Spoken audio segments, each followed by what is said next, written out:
'Twas the night before Christmas, and all up in this place, we're going to make fun of Justin Trudeau, Prime Minister Blackface. The edibles are eaten, and Irving's at his bar, and by the end of the night, he'll shout, Hail Sigmar? That's right. So don't be offended by the edgy chatter, because at the end of the day, nothing really matters. Because the world's going to end in 2024 thanks to global cocksucker and a syphilitic whore.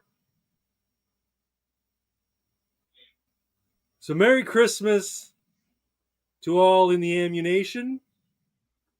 Stick around and stay tuned to this station. Good day, everybody. Happy holidays. Merry Christmas. Happy Kwanzaa. Happy Hanukkah. Actually, Hanukkah's over. How are you, Mr. Twin? Good evening. Good evening. Living the dream, sir. Thanks for asking. How are you? I'm good, thank you. Thank you for helping me out with that little bit of poetry. Oh, anytime. You knew exactly what I was going for when I said Irving Twin will shout. And it rhymed. And it rhymes. And we've got C-Mac in the house. She says catchy. Well, I hope you like it. I worked really hard on it. On my 20-minute walk with the dog, it was going through my head. What can I say at tonight's night before Christmas live stream? So that's what I came up with. Anyway, I hope everyone's having a happy holiday, happy Christmas, and welcome to the Ammunation. I am Craig Bragg, your host, Santa's Little Helper, and with me tonight is my co-host, Irving Twin. He's Santa's Little Helper's Little Helper. What are you drinking there, Mr. Twin? This is actually just coffee. Oh, coffee. Okay. Yeah, been busy, a little tired, and this is just water. So that's an awfully big water. I like water. I had some little fun candy tonight just before we started, so I'll probably get a little giggly, a little grinny while we're live streaming. Anyway, so what's new with you? How's that new job working out for you? I know you got a new job. Yes, yeah, it's great. It's weird. It's interesting. There was a lot involved because it's quite a position in a kind of industry. I can't really talk too much about it, No, I don't want you to divulge too much. Was the candy meth? But candy meth. Not quite meth. If it was meth, I think I might be a little bit more animated, no? Or would I just be like, I have no idea, I've never done meth. You'd be fucking spun, buddy. Oh, was I? Yeah. But yeah, no, I went from like shipping and supervising shipping and just, to now I'm the head of quality assurance. And that's all right. Yeah. Are you making more money at this job than at your previous job? No, but it doesn't matter because I'm the head of quality assurance and it is really laid back. That's cool. Like everyone is so relaxed. So your work-life balance, your quality of life is better because of this. So yeah. Nice. Like it's one of those where like that is okay apparently. Squid Coyote. Hey guys, how goes things? It goes great, Squid. Thank you. Squid is here for the beginning. Rather than jumping in LOL back.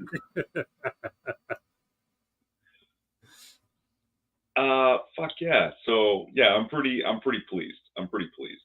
Like I don't work for a bunch of different people that work for a board. I work directly for the owner. So Mr. Costin's in the house. Welcome, wonderful seeming and wonderful adjacent people. Thank you, Costin. Happy Christmas. Thank you for coming for our night before Christmas stream. Hope you caught the poem at the beginning. I'm not going to recite it again because I can't even remember it now. And greetings from CMAC. I hope everyone's enjoying their few days off. You know, Christmas lands on a funny time this year. It's landing over the weekend. Well, not really. I guess the 24th is tomorrow. But Christmas Day and Boxing Day are Monday and Tuesday. So do you have Boxing Day off, or are you back at work on Boxing? I have Boxing Day off. Like, sweet. Yeah. I've got a proper 4-day weekend. You know, that's great, man. That's awesome. Yeah. So you know what? With this new job and a more reasonable schedule, maybe you, myself, CMAC, and Pox Toxic can actually do a game thing, like a RPG game thing, either on Discord or we can record it and then upload it as a stream or whatever. I think that'd be fun. I think that'd be good. Pox was asking about it. He's like, so what's going on with your game stream? I'm like, fuck. My mind has been on other things, so I haven't really been focusing on it too much. Folks, if you can hear that in the background, I apologize. I have a new 3D printer. I think I talked about it on your stream last week, Twin. Mm-hmm. Anyway, right now I'm printing a piece of Warhammer 40K terrain. I'll show you real quick what it's looking like. It's like a pillbox bunker. But this is my Creality K1 Max. It's a fast, large format printer. It's printing. It prints really well. Like the layer lines are like almost invisible. I'm really happy with this printer. It was out of the box. Like it just, you plug it in, you go. It starts working. I was so happy. But that feature in itself is the thing that makes a brand, right? Like Logitech stuff isn't great, but you pull it out of the box and plug it in, and it sets itself up and it's ready to go. Yeah, like that. That's why Logitech is so popular, right? Yeah, the drivers are all updated. You know, you just plug it in. It's like, oh, I know what this is, and then it just starts fucking working. It's pretty damn good. I'm not gonna lie. This thing. Like, I've had a number of 3D printers in the past. Let me see how many I've bought. Let's see. I think this is my 5th 3D printer. Might even be my 6th. So this is my 5th 3D printer. Wow. I have another printer that I'm still using, but that one's an SLA printer. So it uses resin as opposed to like filament. But this is my current filament printer. I have another one that still works. I just don't use it anymore because it's so small format. You can only really print small things on it. This thing, I'm printing a Candyman mask. I've got half of it done already. But anyway, I had a happy early Christmas gift.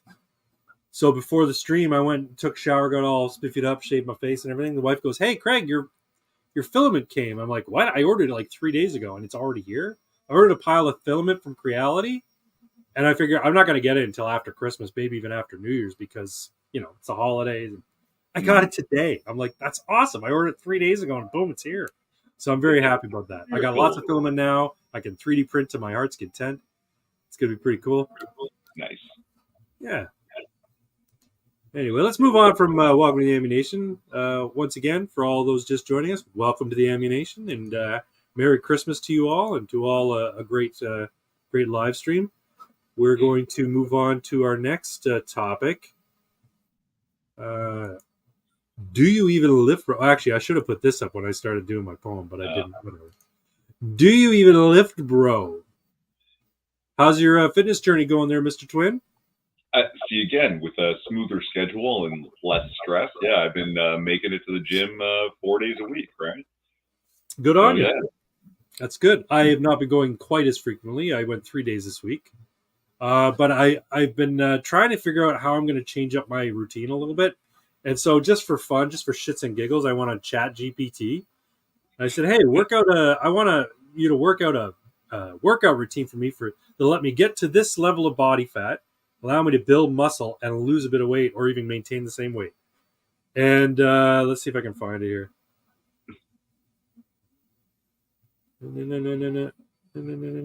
I sent it to myself the other day. Oh, you know what? I think I put it in my keep notes. Sorry, folks. Bear with me.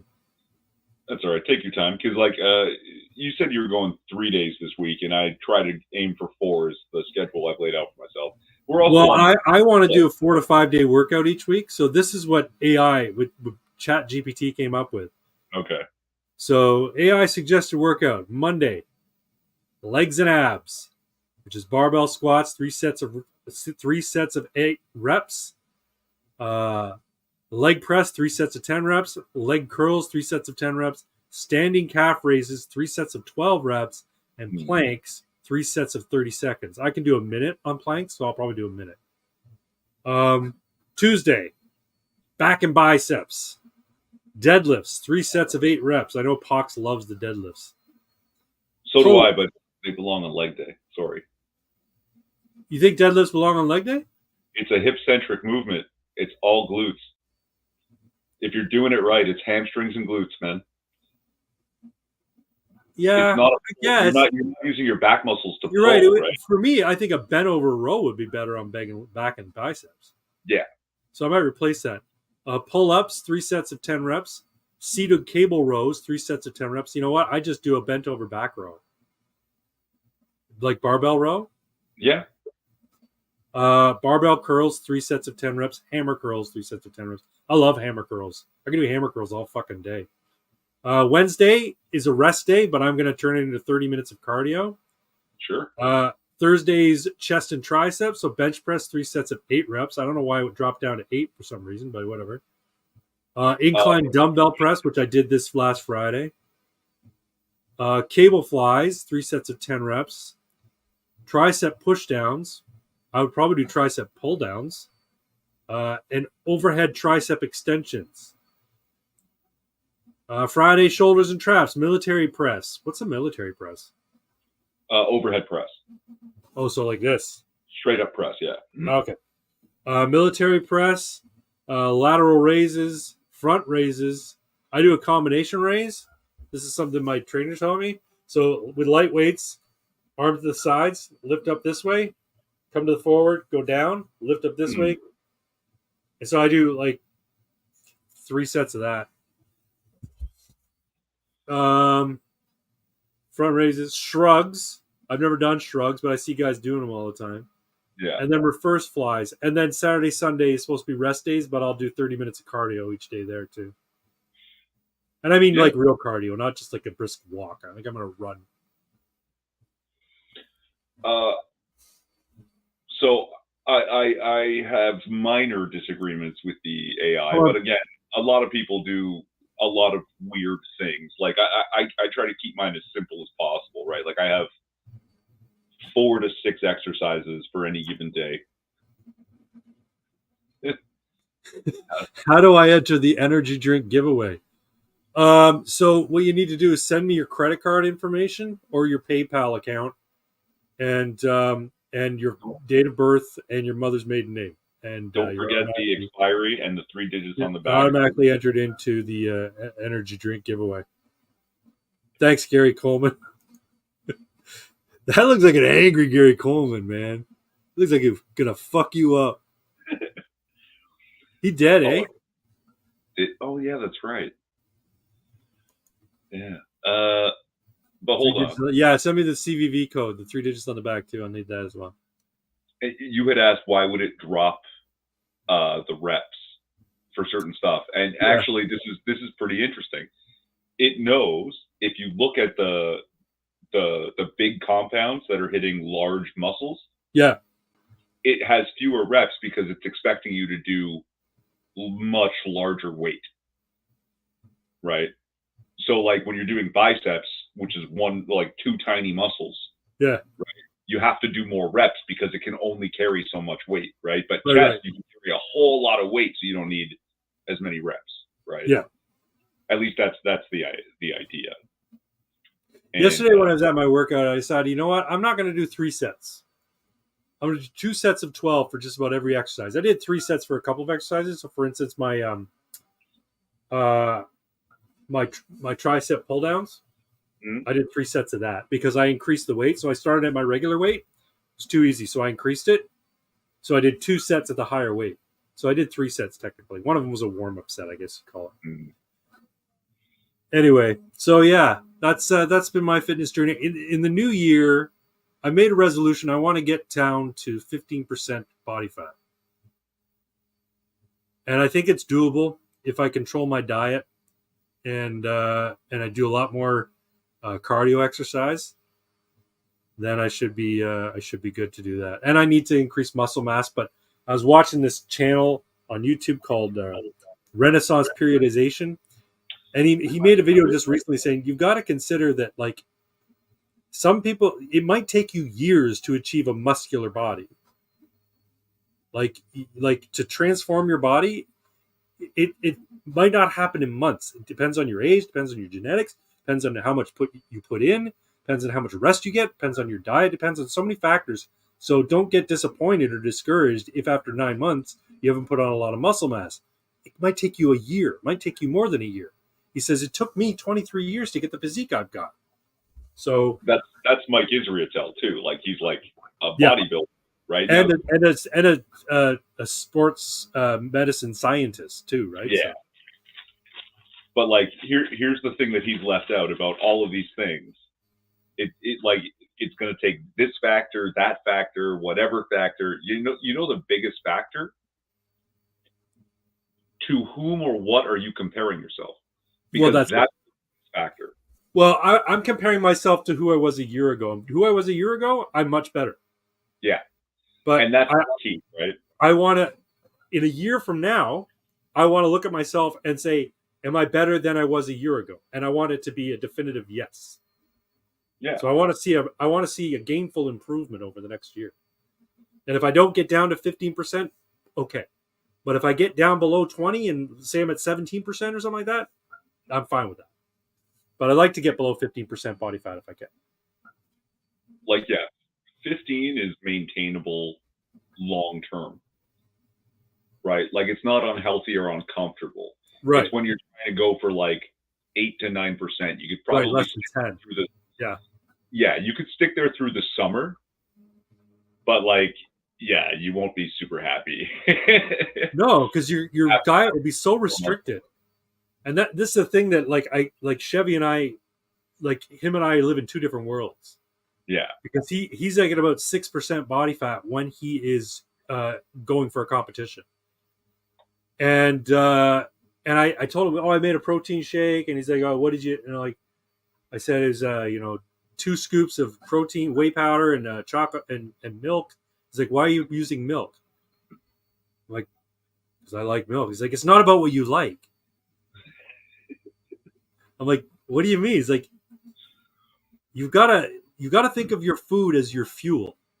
It can't be about what tastes good. And I'm like, you don't eat based on what is satisfying from your palate as opposed.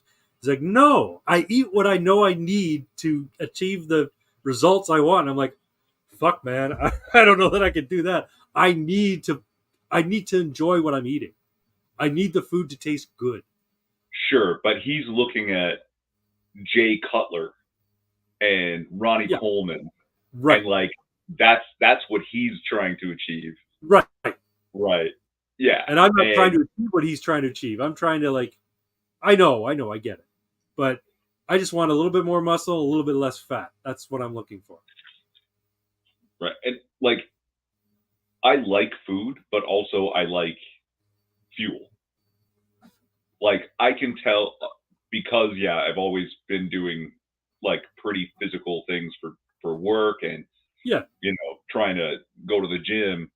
When I eat something, especially after the end of the day, you've worked all that time, you hit the gym, you go to sit down and eat something. If I eat like fucking some fast food burger, I start to feel shitty before I've swallowed the first bite. Like, oh, really? Like the mucous membranes are starting to absorb all the garbage, and it's like, this is not good. It's not helping, See, I don't feel that way about my when I have a burger. When I have a burger, I'm thinking about, okay, it tastes good, and I know that because when I have a burger, apart from the ketchup and the white bread bun, everything in it is good. I've got the veggies, I've got the beef, and I normally before I would just get a single patty. Now I'm like, no, if I'm gonna eat a burger, I'm gonna get a double patty because I need the more protein, right? So, Mm. and I saw this guy on YouTube Shorts. He was talking about for a year, all he ate was 2 pounds of fucking ground beef every day. He'd eat it. He 2 pound. He just fry it up into patties and he just eat those. And I'm like, see, I want something that simple, and I could do that. And I told Melina, I'm like, I'm thinking I might do this. I think I might do 3 eggs in the morning, a can of tuna at lunch, and a pound of ground beef at night.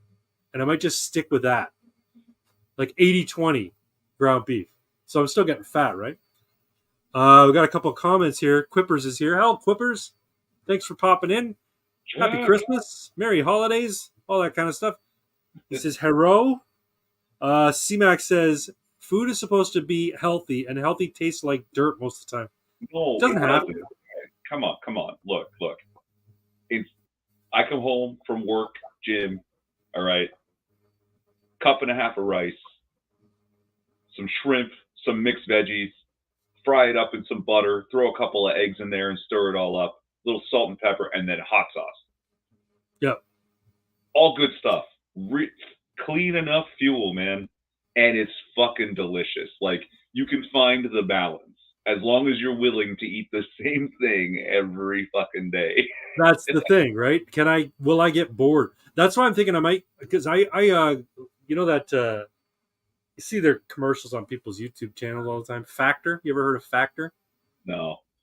So Factor is the same company does HelloFresh, where basically they send you the food for you cook it up at home, but they send you the recipe and all the food you need to cook it up home. Well, Factor are these microwavable meals that have, a mix of veggies, a mix of meat, starch and that kind of stuff. And they're typically between 500 and 700 calories each meal. And it's all balanced diet by a dietitian. There's not a lot of extra crap in it.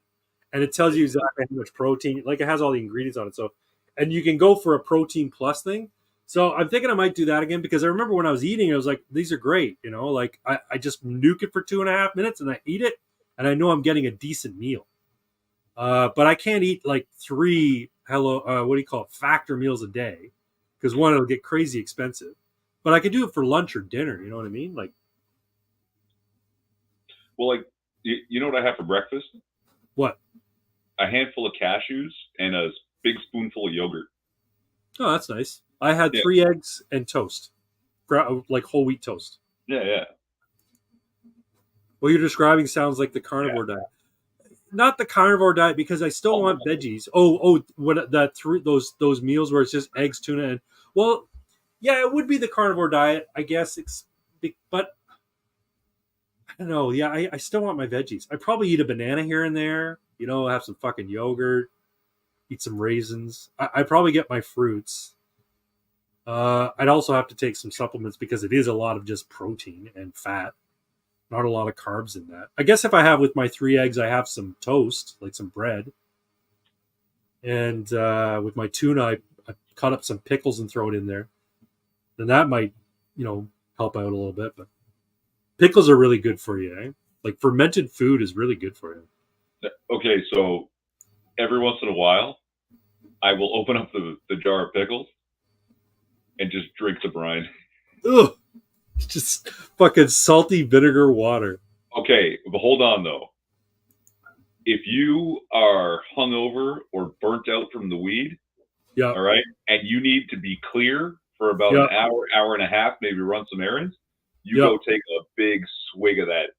Okay, that'll wake you up for sure. Yeah, it's like smelling salts. Just like, what the fuck? You may have to take a wicked shit before you leave the house, but you'll have a solid hour and a half of ready to go before it wears off. Wicked shit. All right, let's move along. We'll go through this one real quick, because it's just a game that's coming out that I kind of want to try. And I don't know if you've heard of it. Have you been playing any games lately? Wait, is it Light No Fire?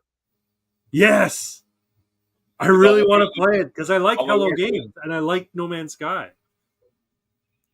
Yeah, this one looks like it's going to be cooler than No Man's Sky. You want to keep it keto, you just add some starch-free veggies like broccoli, carrots, tomatoes, lettuce. Yeah, I don't necessarily need it keto because I don't mind. Like, I like fruits and shit. I just love pickle brine when I'm high on the mushrooms, and CMAC is high on the mushrooms quite often, from what I've led to understand. Anyway, best juice ever. I have cooked rice in pickle brine. That sounds fucking delicious. You think? Yeah. See, I'm not a big fan of rice. I can eat it, but it's not my go-to starch. I'll go for potatoes before I'll go for rice. You know, thing with rice is it's super versatile, right? Like you can just throw some eggs in there, throw some veggies in there, throw whatever you want in it, right? And it just becomes a delivery mechanism. Yeah. And it's fairly clean carbohydrates. It's not bread. It's not filled with preservatives. It doesn't have gluten. It doesn't have a bunch of other shit in it that your body doesn't like very much. Yeah, no sucrose or anything, right? Like it's.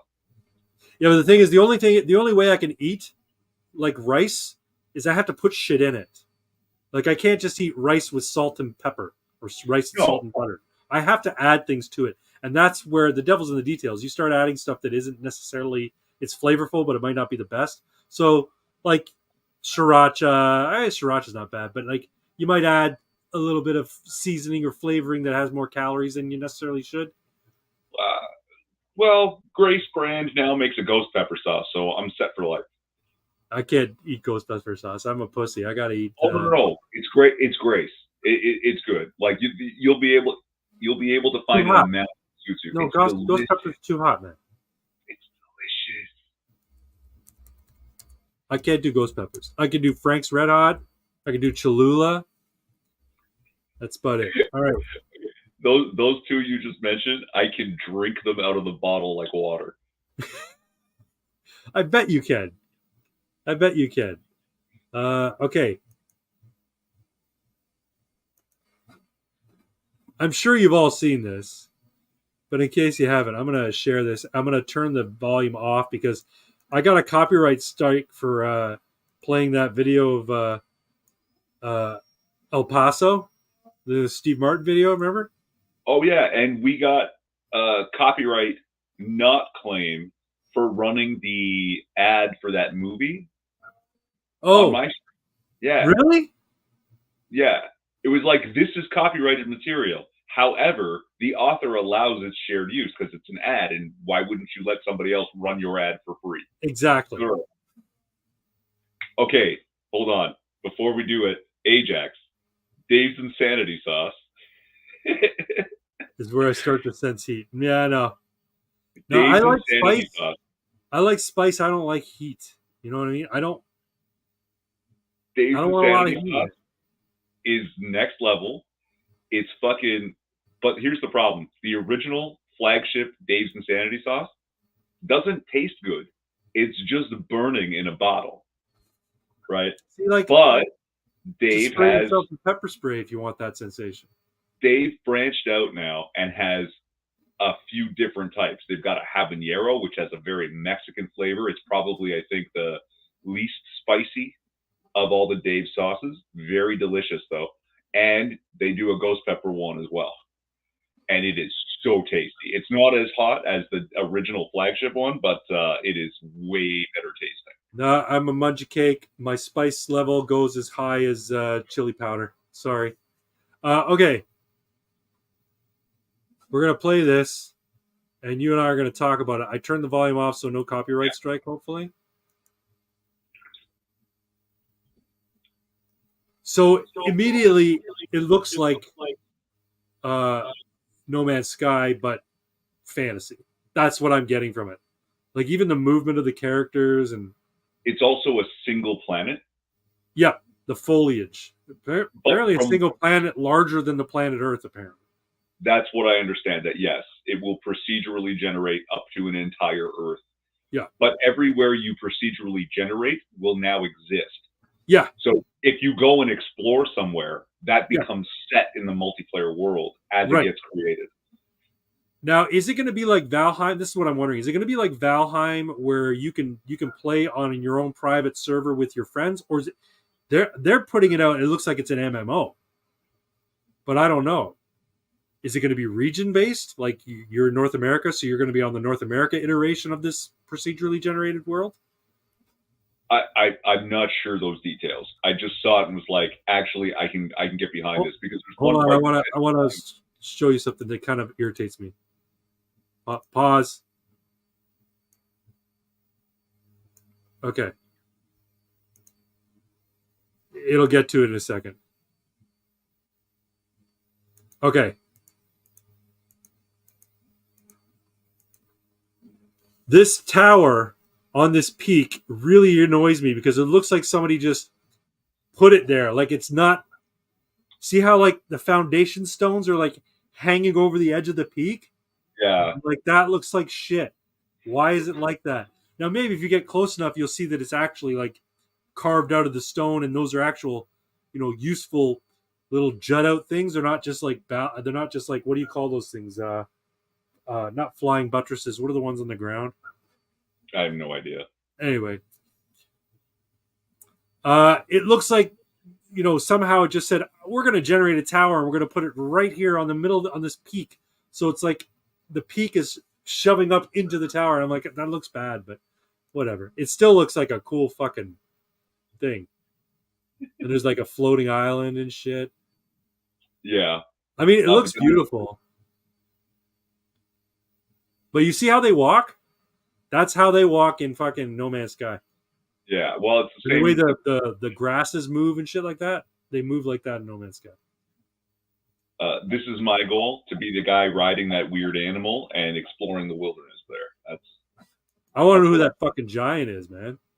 Like, what's he all about?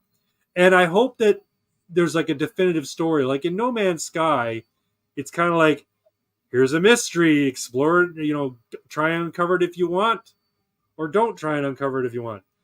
And the logo also is very reminiscent of No Man's Sky with the big red orb, right? Light, no fire. It looks cool. I'm kind of psyched about it. I really want to play it. Yeah, it's on my list. But you were asking, am I playing something? No, but I'm about to be, because the Steam winter sale just began. And so I got for 70% off. I got the base game of Stellaris. It's cool. Civilization in space. I got a notification saying, hey, something on my wish list is on sale now too. Apparently Project Zomboid. Somebody was asking about it, whether it was you or Pox. Yeah, apparently it's on sale. Persistent world with multiplayer and settlements. Yeah, well, that's what No Man's Sky eventually became too. But took them forever to get there. But the thing with No Man's Sky that I don't like is basically there's not much of a story. There are plots. There is there are things you can explore. There are things you can do, but there's nothing's really fleshed out. The world being built, the world building of No Man's Sky has been very limited. There's like 3 races of people. 4, I guess now. Apparently they added another race. I think it's like a Korvax splinter race or something like that. Anyway, 3 races of people.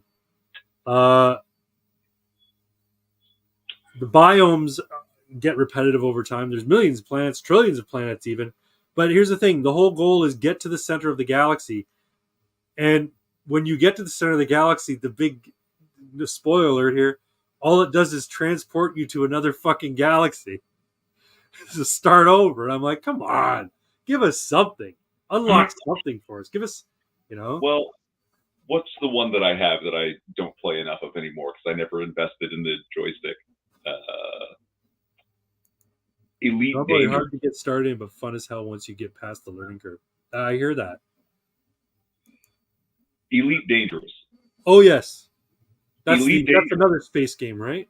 Yes, but Elite Dangerous. They keep coming out with more add-ons. So now, like, there's the newest add-on is you can get out of your ship and do like FPS. That's cool. On the surface of a planet or a moon or whatever, right? Yeah. But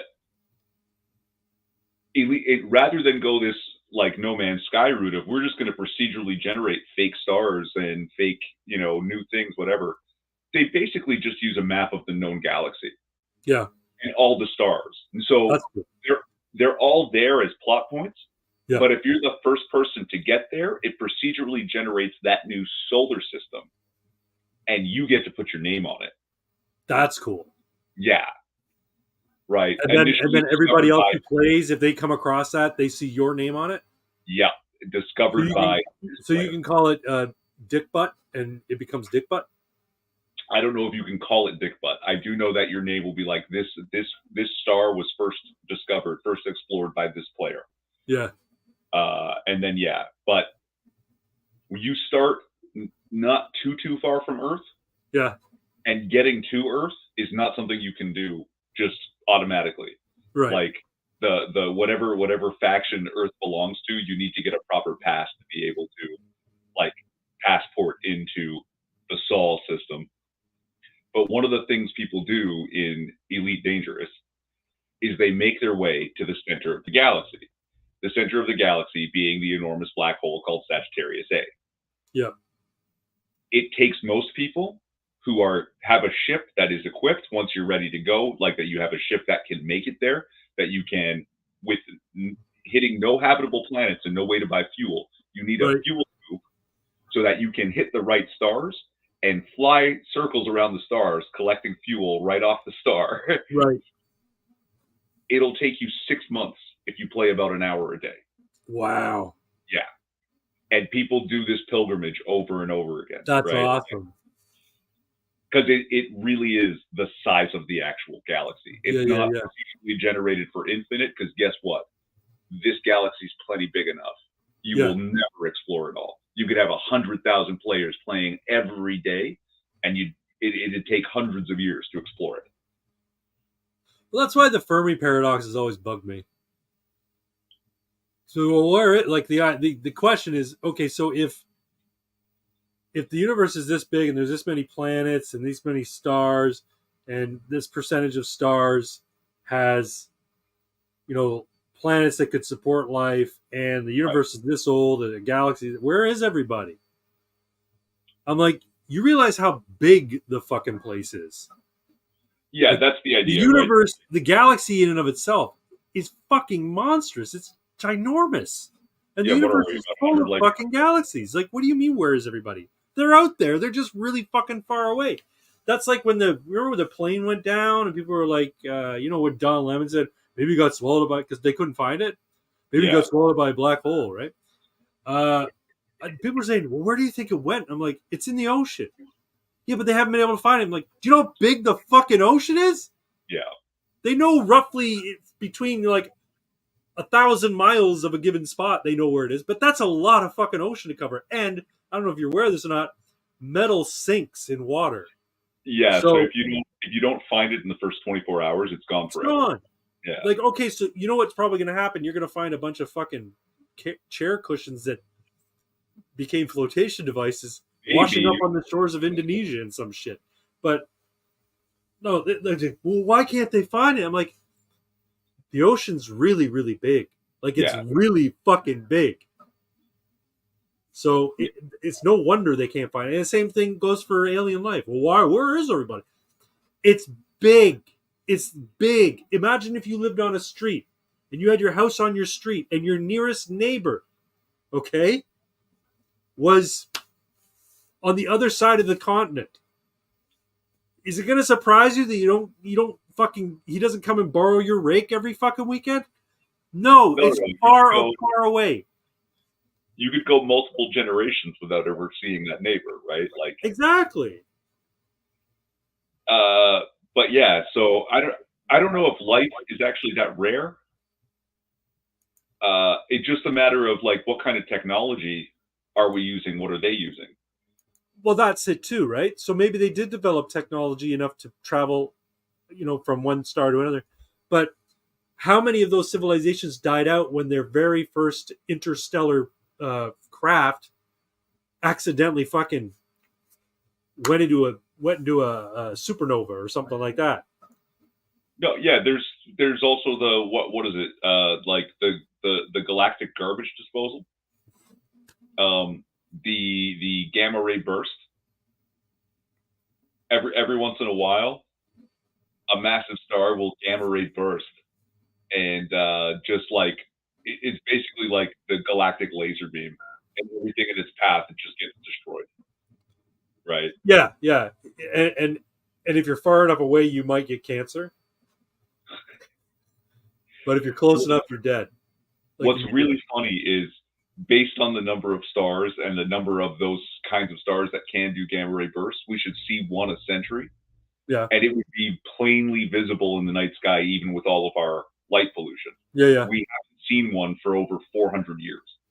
Yeah, but we should see one a century is like on average, we should see one a century. But it doesn't, we could go a dry spell for 400, 500 years. And then we could get 2 in 1 century. And then everybody be losing their minds thinking the world was coming to a fucking end, right? Sure. But also there's one fairly close to us that is theoretically pointed at us.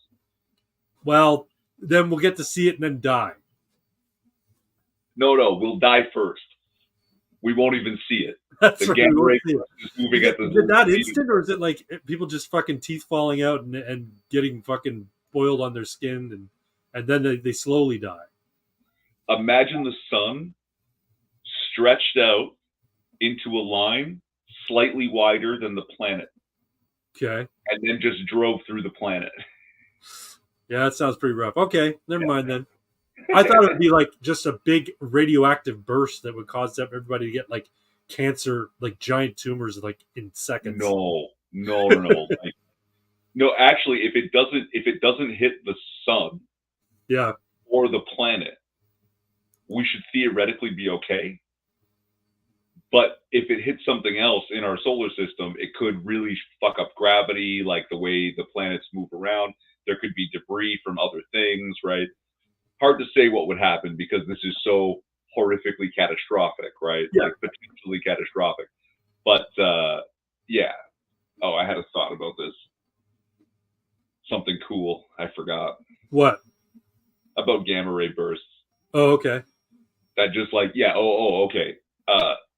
People talk about like obliterated, atomized. It's not even really an oddity. Literally, the heat from this, the power of this would atomize everything. Like you would literally be reduced to atoms. Disintegrated. Like a disintegration ray. Literally to the atomic level. That only there would be no single molecule, no combined molecules of any kind. Everything would just be made up of electrons, neutrons, and protons, like floating freely. Yeah, pretty much. Wow. Yeah. That's fucked up, man. Because basically the whole star is spitting itself out from the poles in 2 directions, right? And it doesn't stop till the star is gone. That's not a pulsar. What is that? Is that a pulsar? No. The pulsar is what's left afterwards. Oh, okay. Right? And it just spins really fast now. Is that a neutron star that's spinning super fast? Right? Yeah. Okay. Let's move on. You might have more oddities later, but let's move on to this one. So Mr. Twin shared this picture with me earlier today. I'm going to share it now. Uno momento. Was that today? I think so. Yeah, you sent it today, and then you go, live streaming tonight? And I'm like, okay, you clearly want to talk about this, so yes, we're live streaming tonight.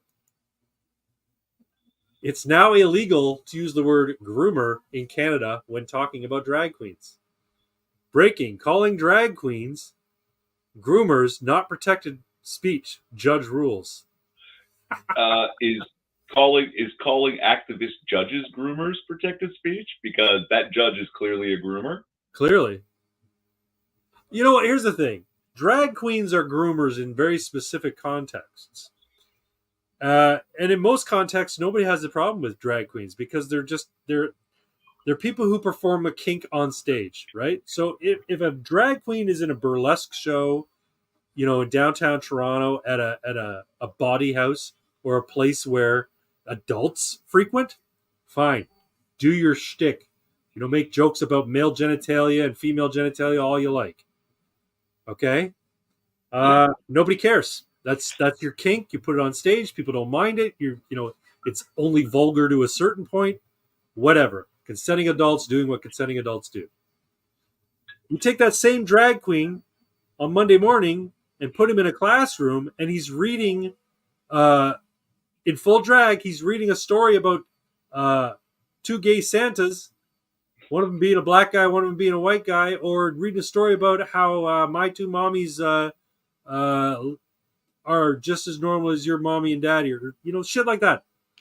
That is grooming. What the real problem with a ruling like this from a judge is now you cannot accuse a person of doing a thing even if they're doing it. If that drag queen literally goes in and says, you know what, children, you should learn to suck dicks. Well, it's now illegal to call that groomer a groomer because they happen to be in drag. Well, this is the thing. If you want to groom children, just dress up like a fucking woman. And now you can. And in the United States, that's the thing. Hey, kids, you should learn how to suck a dick. In the United States, there is a book that is geared towards younger readers of teaching kids how to give head. Yeah. And I mean, I'm all for people learning how to give head, but there's a time and a place. And when you're in fourth grade, that's not the time or place. Learn it in college. That's when you learn to give head or take head. At least like mid to late high school, earliest. Okay, maybe. I was a late bloomer. I didn't become that experienced until later. I was college age when I became experienced. How about that? Right, but like anywhere from 16 to 20 is the probably the age that you should start doing this, right? If you're sucking dick between 12 and 14, I don't. Here's the thing. I knew that 16-year-olds were doing it. All my friends were 16. Probably, actually, when they were 15, they were doing it. But I don't think I wasn't, and I don't think it was proper for them to be doing it. Now, I would never call them out for being sluts or idiots for doing it because I didn't want to be ostracized, and it's none of my business what you do. Who am I as a 15-year-old to tell another 15-year-old what they should be doing? Anyway, for me, it was like, no, I want to, I fell into the whole, I want to love the person who I first have sex with, and I want to marry them and all that sort of shit. I was into that, which is weird because I wasn't even Christian, but that's how I felt. And of course, it didn't end up that way. It ended up having sex with a one-night stand at a party, but that's beside the point. That was my mindset when I was a teenager. I don't think teenagers should be taught. I think they should naturally learn how to engage in physical activity with members of the opposite sex as a part of them exploring their relationship with somebody they care about.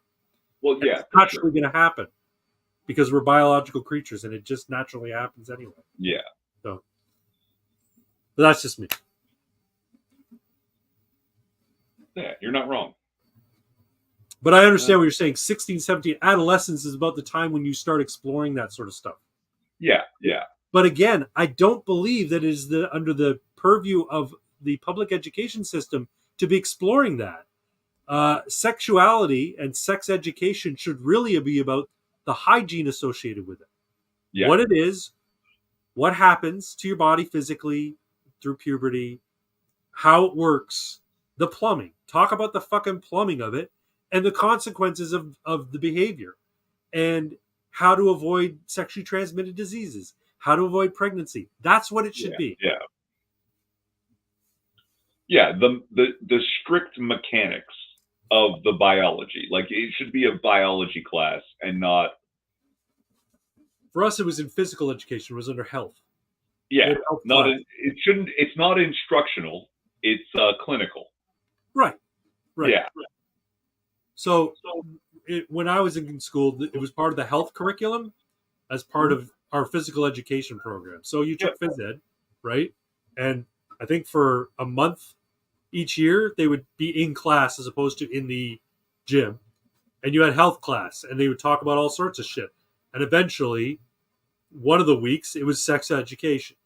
So it was 4 weeks long, and one of the weeks it was sex.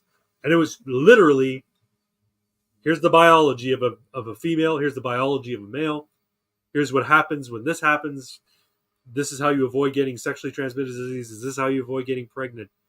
Don't engage in these activities, they're dangerous. Do engage in these activities as long as everybody's on board with it, that kind of stuff. That's what it was. And that's how it should be, to me, anyway. Well, hey, there is a birth control method that is 100% effective in preventing pregnancy and STDs. Yeah, it's called abstinence. There you go. Yeah, it's true.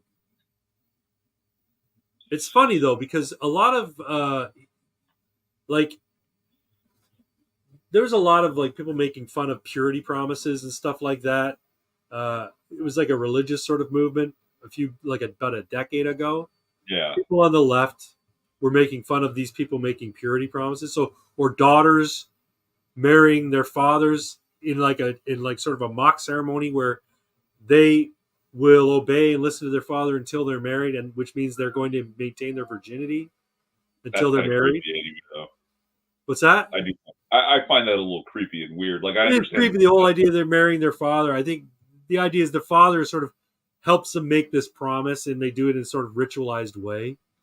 And the criticism of it was that these daughters were essentially marrying their fathers, but it wasn't really the ceremony. If anything, it was like them making a promise to their dad and to God that they were going to remain pure. And I remember my friends and saying, "Oh, that's so lame. That's so stupid. We'll see how long that lasts." I'm like, I was just of the mind, I'm like, well, fuck, do what you want, man. Like, it doesn't bother me if they want to do that. How realistic is it for a teenager to avoid having sex until they're married? Maybe it would be more realistic if people didn't shit on the idea. That's just, Yeah. that's just Yeah, I mean, part of the problem too is like people take that what is it, the dark side of our belief, right? The being libertarian, right? right. And Six is here. Hey, Six, Merry welcome. Christmas, Six. Good to see you. Merry Christmas, Six. Thanks for popping in, brother. Starting Revision 4 soon. Psyched. Have a Merry Christmas, y'all. You too, Six. Stick around if you can. Otherwise, have a great night if you have to take off. I know sometimes you just pop in to say hey, but all good. People think, like, yeah, the dark side of libertarianism. Like, right. Jesus was a libertarian. Right. Right? He doesn't command us to do anything. No. He invites us. Right. And he also, being a principled libertarian, knows that just because you can do something and you want to, doesn't mean you should. Right. And that's something that's lost on people. Like, this was a couple of years ago. I was still, I was working with some people, and I was doing Sober October. And we were getting into some political conversation. I can't remember. It was already like barely a week in, and I was already like, so mad because this one guy's a fucking filthy leftist, and this other guy says he isn't, but he votes NDP, and I'm just like, and guys, I can't even drink, and they're laughing. Like, what? What are you laughing about? Well, you can drink. No, I can't. It's Sober October.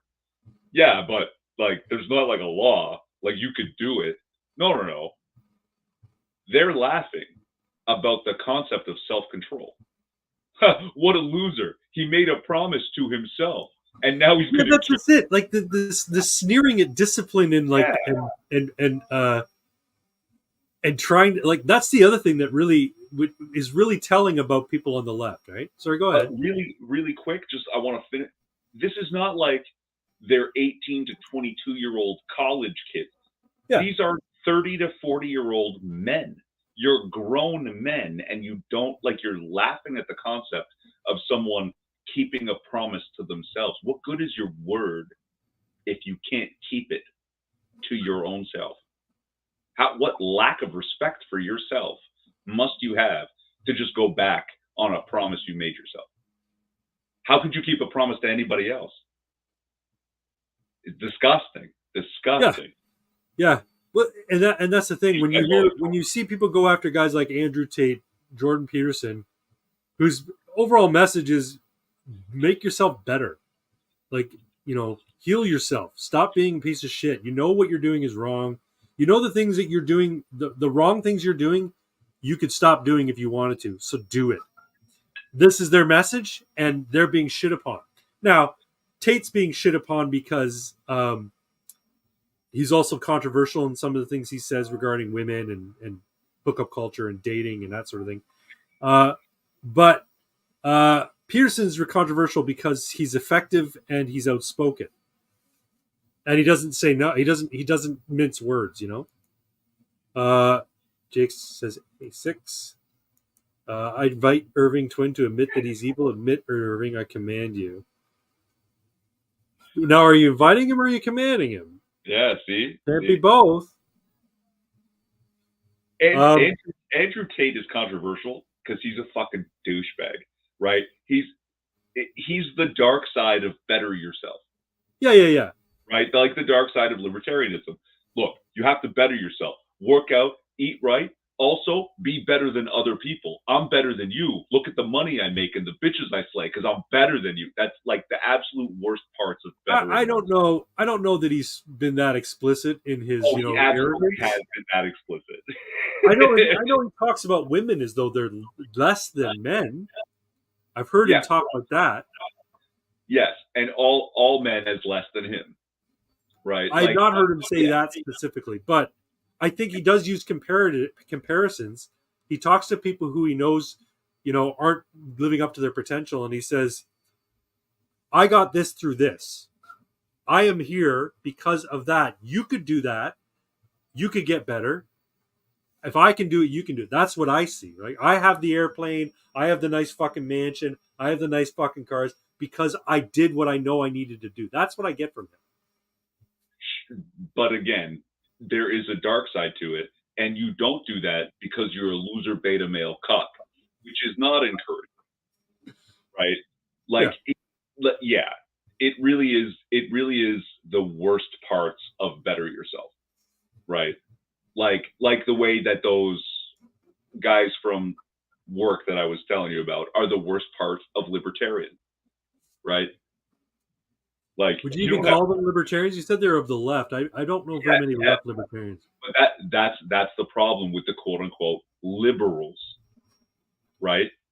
They're so liberal they have no principles, right? They're so free and easy. They go whichever way the wind is blowing, and they don't anchor themselves. They're not capable of it anymore. Oh, I see what you're saying. Right? The dark side. Would you describe them as libertines? Yeah, to a degree, right? Yeah, because that's the thing. When my brother's liberal, right, and he expresses something that sounds libertarian, I'm like, that's a very libertarian point of view, and it always comes with but I don't think people should be able to do this. I'm like, okay, so you're a libertine. You want freedom for certain things, and you want freedom for yourself, but you don't necessarily want freedom for other people or people you disagree with. You might be very interested in being able to do X and not at all interested in being able to do Y. But you are all for being able to do X, and you don't think the people who want to do Y should be able to do Y. That's not a libertarian. Well, when people I always understood the word libertine to be like the pleasure seeker. If it feels good, do it, libertine. See, I've always felt libertines they want freedom for themselves or for their own specific point of view. They don't believe other people should have freedom if they deviate, or that certain freedoms should be restricted. The ones I disagree with. But I think that pleasure seeking thing plays into it, right? Yeah, probably. Because the way they laugh at it. Yeah. Sorry? It's self-interested. Yeah, sure, right? And like, you don't have to follow the promise you made to yourself. You can have a drink in Sober October if you decided to do so. You can change your mind. Yeah, you could do lots of things, but should you? But then that same pleasure-seeking part, they get pleasure out of imposing their will on others as well, right? Like, I mean, oh, okay, you all have to wear a mask and get a jab, and if you don't, you're a bad person, and I'm a very good person, and this makes me feel good. Right. If it feels good, do it. Right. So, yeah, right. Where they get that serotonin hit from feeling superior, and they just want to constantly feel superior. My brother's kind of like that. He's like, he doesn't typically do this with me, but he'll express these ideas to me. He says a lot of times he'll make a judgment about somebody or a group of somebodies. Or somebody that he got one over on, not in a duplicitous way. Just like he ended up winning in the engagement, right? Mhm. And it'd be something stupid like, in the line at the grocery store. He'll talk about some anecdote about something that happened in the line at the grocery store, and he ended up making the guy who he was opposed to look small. And I'll follow up with him going, well, Mike, I think the important thing is you found a way to feel superior. I think the important thing about all this is that you feel superior to those people. That's great. Good for you. Well, I think what you're describing, in a sense, is a sore winner. Yes. And Yeah. the thing about sore winners or poor winners? They are the worst losers. Oh, yeah. My brother was like, I shouldn't be talking about my brother when he's not here. It's considered rude to talk about people when they're not here. I'm going to see him tomorrow. Fuck him. I'm going to see him tomorrow, and I can express all this to him then. So, no, watch. He never watches my channel. Tonight is going to be the night he's watching my channel. My brother, and he probably will admit to this, he likes to dish it out. Meaning he likes to like playfully rib and mock people the way they dress or how they look or whatever, right? He likes to dish it out, but he can't fucking take it. He's gotten a lot better, but he's one of these people who gets very upset if somebody speaks badly to him, but he has no problem speaking badly to other people. Even if now he'll always say it was just a playful thing, but so when it comes back at you, you have to understand it's also done in jest, but he takes it personally. And he looks at it as like, you just said that because you're mad about what I said. No, you played a game with me. You were playing the game with me, and I'm playing the game with you now. Don't you want to play this game? You said, hey, let's play a game. So, yep. He's like, no, I don't want to play the game. I just want to fucking kick the ball and get it in your net and then run away victorious. Well, how's that good for me? I'm reminded of a guy I used to know. When I was in high school, after high school, I taught dozens of people how to play chess, literally from moving the pieces, up to the point where I would explain everything I knew about chess, which granted is not much. I don't know anything. Compared. I can't even remember how half the pieces move. I would train them basically to beat me. And then I would tell them, now you're at least at my level. You have to find somebody else because that's all I can do for you. Right. But there was one guy that he wanted to learn chess. And every time I never took it easy on him. Right. I have this thing that I do where while I'm playing, I just think out loud. I just say every thought that's going through my head about what I think the opponent's doing, what I mean to do. Oh, here's this move. Now what general, whatever. And every time that I beat him, he would be so fucking upset. And I would be telling him, no, you know what? You're doing better than the last time. You're getting the hang of these things. You're obviously listening to what I'm telling you. And finally, we've been playing for 3, 4, 5 months. I can't remember how long, but like 4 or 5 games a week. And finally, he beats me. And he jumps up and starts yelling at me. You fucking suck! I crushed you! Oh! Like, really? After all of this? Yeah. Right? You know what I mean? Like, I put a whole bunch of effort into this. I was very encouraging. I was very positive, even when you were mad about losing. And now you've won one game in months, and you're behaving like this. Like, seriously? Come on. That's funny. That's poor sportsmanship right there. Yeah. The sore winner is the sorest loser. It's and what was really great was I used to have this great big old minivan with all the seats taken out of the back. Yeah. Right. So that we could like post up somewhere and just like smoke weed. I was sitting in the driver's seat. He's sitting on the floor in the back with a couple of buddies. He's got the chessboard on the floor while we're passing around a joint. I never once looked over my shoulder. He would tell me, okay, D4. Knight to F6, I would say. And I played the whole game in my head, and I won. That's awesome, man. It's like people who played chess by mail with their like pen pals and shit. Oh, yeah. I mean, you both have a board, it's presumed, right? But No, but I just like there was a time I was playing so much chess that I could do that. I could keep the whole thing in my head. I could have the picture of the board sitting here and then run sheets and sheets of variations of variations of variations and pick one and make the move on the board and keep it all in my head. It was fucking crazy.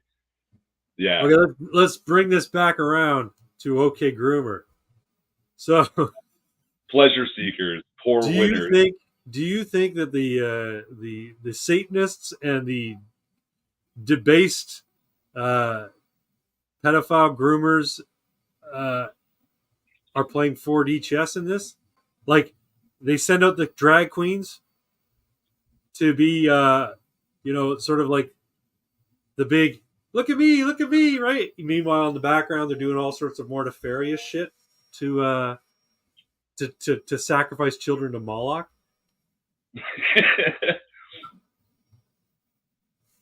I don't know about. They've never had to play 4D chess. They've just had the money and the power and the shadows, and now because of the internet, it's harder and harder to keep it in the shadows, right? Yeah. Oh my God, Pox. I suddenly had a flashback, Pox. That's how I started mine. Late and straight. Straight. Infuriating minds, chess puzzle bullshit. I used to just post chess puzzles on mine. Oh. Right. I somehow amassed a few hundred followers just posting chess puzzles, and people would be trying to solve them, and that's how Pox found me. That's funny. Like I said, I've never really learned to play chess. I know how a few of them move. I know some opening moves for white, but I don't like. I can never remember how all the pieces move. Well, so that's something we could do. I'd be happy to do it because I don't play a lot of chess anymore. Like there was a point where I was playing 3 to 10 games a day. Wow! You ever go competitive? No, because when the internet started doing chess as like a thing, yeah, I was on. Was it chessworld.com? Okay. It was one of the first big chess websites where there was real grandmasters on there playing. Yeah, right? yeah. Before people started cheating on mass. Yeah. And yeah, I was ranked about like just over 1800 at my peak. And yeah, that's not great. Like that's an enthusiastic amateur. I think it's a B rating. Yeah, but who cares how it's just something you do to get better, right? Yeah, for sure, right? And like you're not going to get better without playing better competition, obviously. Yeah, right? yeah. But yeah, that was literally the tail end of my quote unquote chess career. Yeah. Like, you know, I was a hobbyist for a long time, picked up a couple of books, started to get way better, and then yeah, was just suddenly like enthralled with it, and yeah, started teaching people how to play. Cool. Yeah, that's awesome, man. Not one of my things. Never. I like playing games. I like board games. I like role playing games. Obviously, I also like when I'm playing physics based games. I like those. I like abstract physics based games. Those I really enjoy. So I've got this game called Rock Me Archimedes. Okay.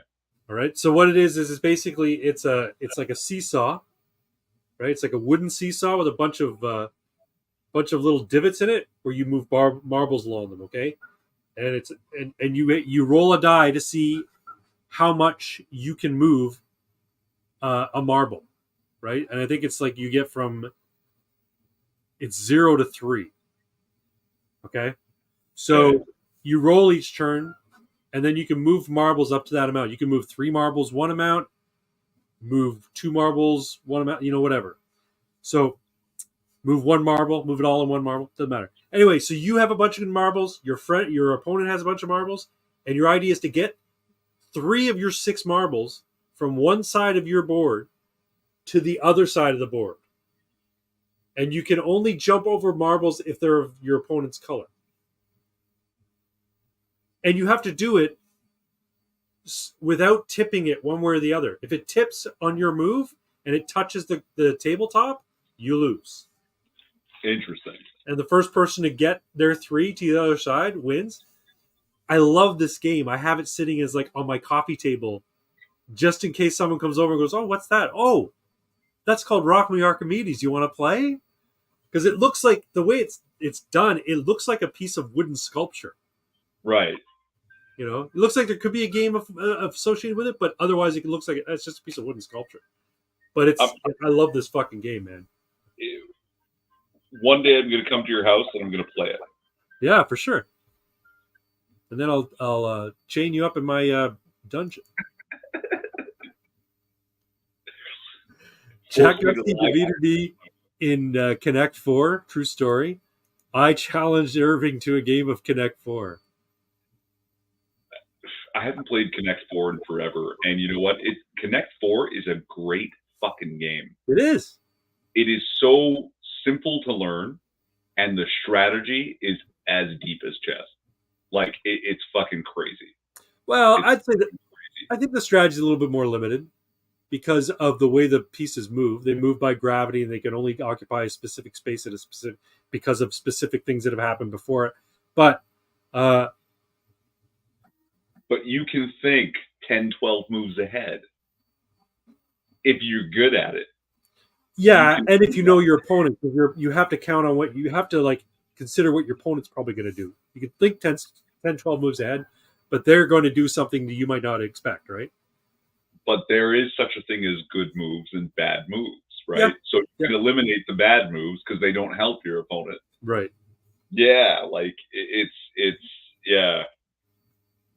Do you remember a game called Kerplunk? We should go back to Do Even Game Bro because we're talking about games again. Sure. I know the name, but I can't remember what the hell it is. So Kerplunk was a game that came out when I was like in the 70s. I was a kid. Basically, what it is like a plastic tube, okay, and a bunch of halfway through the tube, it's perforated with a bunch of holes. And what you do at the beginning of the game is you put a bunch of Chinese chopsticks, you know, those like pickup sticks. Yeah. Okay. They're like little spears. You put them in there to make a lattice, and you put marbles on top, and then you have to pull out a color based on a spinning wheel. And you pull it, and then eventually you pull so much that marbles will drop. And when marbles drop, the couple drop, you have to collect those, right? And the idea is to get as few marbles at the end. But if you pull out the wrong one, the whole thing could just go kerplunk, hence the name, and then you have all those marbles and you lose. Yeah, that's very physics. I love Jenga. those types of physics games. But again, like there's not a lot of strategy beyond a certain point. It's like within who's going to cause them all to go. Because there's only a handful of fucking Chinese pickup sticks left. A few more comments here. We go. Kerplunk was the shit. Pox Sox and Jenga with marbles. Yeah, this is essentially it. Yeah. I love Jenga too. Jenga's great. I'm really talkative tonight. I'm sorry. Well, I think it's because I took an edible. Yeah. Hey, it's your stream, man. It's true, but I'm really, really talkative. The whole point is to talk. It's okay. I want to move on to something. These are all my topics, but I want to move on to something. This is because of a dream. So I had this dream the other night. I think it's mainly because for the last month or so, I've been focused on the whole Canada Man thing and Rev and all, and doing the Canada Man thing down in Virginia. So I've been constantly thinking about Canada Man, working on a costume, that sort of stuff. I had this dream the other night that I was Canada Man, or Canada Man was. I shouldn't say I was Canada Man, because in this, it was Canada Man, not necessarily me. Okay, I had a dream the other night. I was Canada Man, and I was in Ottawa, and I arrested Justin Trudeau. And I said, I'm here serving a warrant for the arrest of Justin Trudeau. And of course, like his like security, they start surrounding him and coming at me. And I'm like, oh, you want trouble too, kind of thing, right? And then what ended up happening was it kind of morphed into a dream about Blue Eye Samurai. and I was the Blue Eye Samurai. And I'm like, oh my god, I have tits, you know. And it's like, have you seen Blue Eye Samurai? Have you watched Blue Eye Samurai? No, but Do you know what it's about? I'm sorry. A mixed race blue-eyed woman is actually better than men. I don't buy it. Don't dismiss it. It's a good fucking show, man. I'm sure it's quite good, but I mean, Anyway, as soon as I so saw it, I was like, it transformed into this fucking dream of a Blue Eye Samurai, and I was the Blue Eye Samurai. If you haven't seen Blue Eye Samurai on Netflix, I highly suggest watching it. It is really, really well done animation. It's a collaboration between Japanese anime type of studio artists and director, I think, writer, and a Western writer. And you can tell in the style. It's not 100% anime style, but it's really, really good. It's all cell shaded. It's very well animated. The characters are very deep. They're very well developed. It's not a bunch of like ridiculous, static pose with a sword and a bunch of lines flying behind your head, and that's to intimate that you move through. It's not that type of shit. There's no DBZ special effects going on in this. It's well animated. It's really good, and the story's really solid. But it's really good. But anyway, so what happened in this dream? I had this dream, and when I woke up, I could still remember it, and it got me to thinking: what if you could make a citizen arrest with the power of a warrant? Like, normally a citizen's arrest is like you witness somebody committing a crime. They're like stealing somebody's fucking car, or they're coming out of a window with a TV in their arms. Stop, citizen's arrest, and you fucking hold them, right? You have to witness a crime being committed. But what if you could make a citizen's arrest against an official who you have evidence of malfeasance, evidence of their criminality, but you didn't witness the crime in question? Well, okay, hold on.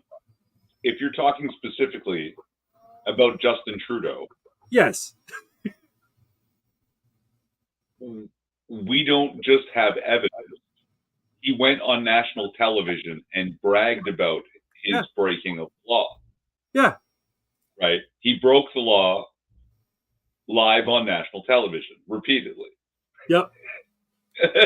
So yeah, like, can you walk up to Justin? So from what I understand, in Canada, you have to approach a person, put your hand on their shoulder, and tell them you are making a citizen's arrest. Okay. At that point, they will probably try to do you harm. So you are now entitled to defend yourself. That's it. Right. So did I fly in the dream? Well, Canada can't fly. No, I didn't fly in the dream. The Jets beat the Bruins last night. I don't follow hockey. So hey, go Winnipeg. Yeah, good on Winnipeg. That I haven't been following. So here's what I was thinking. We get a lawyer to draft up a citizen's arrest warrant, because there should be a way in which people can make an arrest against somebody who they know is committing crimes, even if they don't have direct evidence of it, the crime being committed. Okay? So here's the idea. It works like a GoFundMe or an online petition, right? You say, you post your citizen's arrest warrant proposal, and you put it out. There's being that so-and-so has committed such crimes, or evidence suggests that so-and-so, they at least need to be incarcerated while a thorough investigation is completed, blah, blah, blah, blah, blah, right? And then it gets put up online, and people go, yeah, I agree with that. I can sign on board with that. And you get enough signatures, the warrant becomes active and actionable. And then a citizen can go and make an arrest and say, I am putting you on arrest based on the public decree that you deserve arrest and an investigation for these crimes. And then you actually have the power to arrest them. I wonder if that could be legally done. I love these comments. A big angry goose. All geese are hangry. Honk! Yes, So C-Mac, that's awesome. I also love our times when we create the perfect nation. Like it, we'll never reform this country to the things that we have these great ideas. But if we make a new one, Yep. yeah, the citizens arrest warrant. What's really crazy is I was just having this idea earlier this week and thinking about it, and this has totally reminded me of it. We make in our made up nation, right? Like thanks Jeremy McKenzie and the Plaid Army for Diagolon. Yep. Every citizen of the nation on their 30th birthday is automatically deputized. You don't have to carry a sidearm. But if you are not carrying a sidearm when you are in proximity to a crime in progress, yeah, you are now liable because you've been deputized. This is part of your responsibility as a citizen of the nation. So carrying a sidearm is probably your best bet. Yeah, like something strange like that. All citizens are deputized at a certain point in their life. It does, like 18 to 25. No, I think 30. 30. Yeah. You know, you can vote at 18, and at 30, you basically have to carry a gun with you because now you're a deputy of the state. Well, I like what they got in Switzerland, man. Everybody's a part of the militia. You've got a national militia. I think that should be how Canada's run too. It's just too big. It's too big to like have responsive army at every point of vulnerability. You know what I mean? Well, that's the thing that I've been saying about what is it, Section 7 versus Section 1 of our chart, right? That Section 7 is the way down in 7. You have a right to life, liberty, and security of the person. Right. And the Charter of Rights and Freedoms is supposed to guarantee that. But in a place like Canada, to guarantee that when the populace is not allowed to carry a firearm, that means actually populace is not allowed to carry any item for the specific express purpose of self-defense. Self-defense presumes assault, so which is it's mind-boggling. What a ridiculous notion. I mean, I kind of get the police point of view for it, but it's idiotic because they police from this ridiculous circumstance that is, if you are carrying an item in your pocket designed for self-defense and carried for the purposes of self-defense, what we must assume, and a crime breaks out, or something happens, we can't know who assaulted who first. So if you're carrying the knife and you stab somebody, we have to assume we have to arrest you for stabbing somebody because we have evidence of you committing that crime. We don't know that he attacked you first. All we know is that you stabbed him. So that's why carrying an item for self-defense is considered verboten in Canada. Every day since I was, 15, I have a knife in my pocket. For work, for life, it is the single most versatile tool ever created by people. Okay? It is absolutely necessary to get by. Like, Jesus, the tip of this broke off, and now it's a better screwdriver than most screwdrivers. Okay? If somebody attacks me and I use this to defend I have never hurt a single person with this. Right. With any knife I've ever carried. No, it comes down to their intent. Where do they get the idea? If they said to you, okay, Mr. Twin, There's a guy down there. He's bleeding out, and you say he attacked you. Until we get the surveillance camera footage and hope we catch that actual incident of you defending yourself, we're gonna have to place you under arrest. Why do you carry that knife anyway, Mr. Twin? Oh, I carry it just as a pocket tool and as being able to cut boxes, that kind of stuff. If you said that, that's fine. If you said, well, I live in a rough neighborhood, that's a completely different matter as far as the police are concerned. That implies intent to assault. It's all of the reasons, right? It is my everyday carry useful tool. It comes in handy all the time. I basically use it. Like, Jesus, did you see the markings on this fucking thing? Did you see the tip broken off? Like, I use this every day for something. No, I know. And if somebody tries to do me harm, I'm gonna stick it in their thigh. You know what I would say if the cop said, "So why do you carry that knife anyway?" I would say, "I don't talk to cops because I don't. I don't like even answer. when I get pulled over for a speeding ticket. He asks for license and registration or license and proof of insurance. I get it out. I don't say a word. I give it to him, and then he comes back and he'll say, "I'm going to let you go today with a warning. Don't speed like that again." Great. Or if he comes back and says, "Here's your citation, blah, blah, blah," and asks me questions while I've written this out, blah, blah, blah, blah, blah. You compare this. If he asks me any questions, I say, I don't answer questions. That's all. If he comes up and he says, "Why are you driving so fast?" I don't answer questions. You can't say anything that can help you. So don't say anything to the cops. Yeah. I like Ajax's idea. Great 1-year mandatory military service. When you leave, if you choose not to take your pistol and rifle home, you don't vote. That's not bad, because then basically your right to vote is consistent upon, or I don't know what the word I'm trying to use is. Your right to vote is contingent upon your ability to defend the nation. I agree with that. I think that's good. See, like mandatory military service,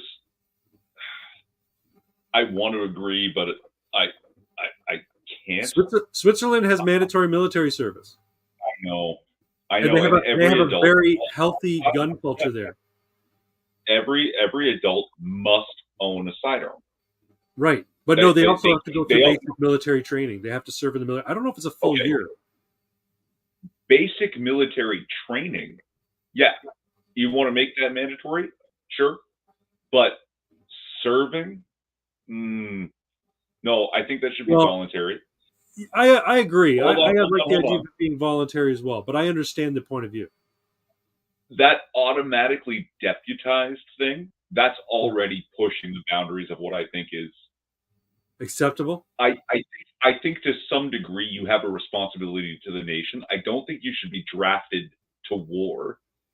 Here's what I think. You have selective service in the United States, right? Every male at the age of 18 has to register for selective service, right? Yeah. Here's what should happen. When you register for selective service, you should be issued a firearm and a survival kit and told, all right, you're registered. Take this home, learn it, so that when we do call you up, if we need to call you up, we have to do less training. Learn to use this. Here's the field guide. Here's the basic training field guide. You know what I mean? Here's the little book. It looks like a small town phone book. Yeah. Learn it. And then if and when we need to call you up, we know that you have a modicum of ability. You at least know how your firearm works, right? Right. You know how your firearm works. You know how to, make a shelter in an emergency situation. Things like that. Well, hey, in Canada, as recently as the 70s, they used to teach that in high school. Yeah, I remember doing it. I remember doing it. Well, not in high school, in grade school. I used to do it in grade school. In grade school, they went on field trips, and we would camp out in the wilderness. We would snowshoe. We would look at fucking birdies and shit like that. And I mean, it was kid camping, but it was still camping. Like they're like, here's how you start. It wasn't here's how you start a fire. Here's how you snare a rabbit. But it was getting you used to like camping if you needed to, kind of. I have somewhere in the garage a late 60s or early 70s Ontario phys ed textbook. That what? Sorry. An Ontario phys ed textbook. Oh yeah. That has a section on bolt action rifling and how to teach your high school. I think it's grade 10. So what is that? 15 years old? Yeah. How to teach kids to use rifles, live rounds, live ammunition, and how to coordinate with the shop class to have the shop class project be building effective backstops so that they can put them out in the field and shoot a month before so that the phys ed class can now do their rifling course for a week and beat the shit out of those effective backstops. Yes. Like in the 70s, there was a high school. Canada is vast.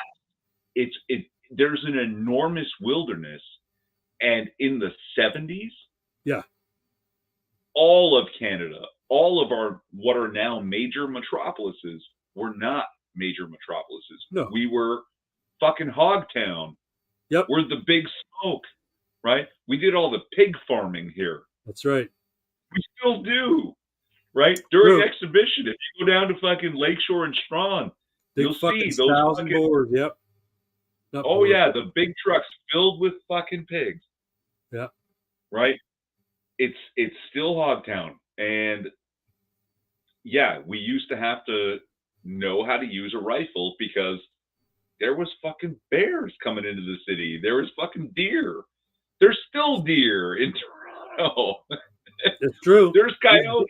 I always worry coming home at night in the late summer. There's deer signs all along Highway 6, Guelph line, down to where we live. So when we go up to Guelph and we come down Guelph line, it's like a 45-minute drive.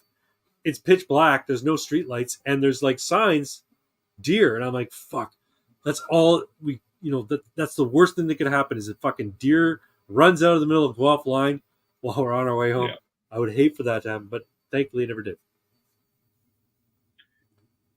We used to have a Blakelock High School in Oakville. I went to school in Oakville, high school in Oakville. Blakelock High School had a shooting range in the basement.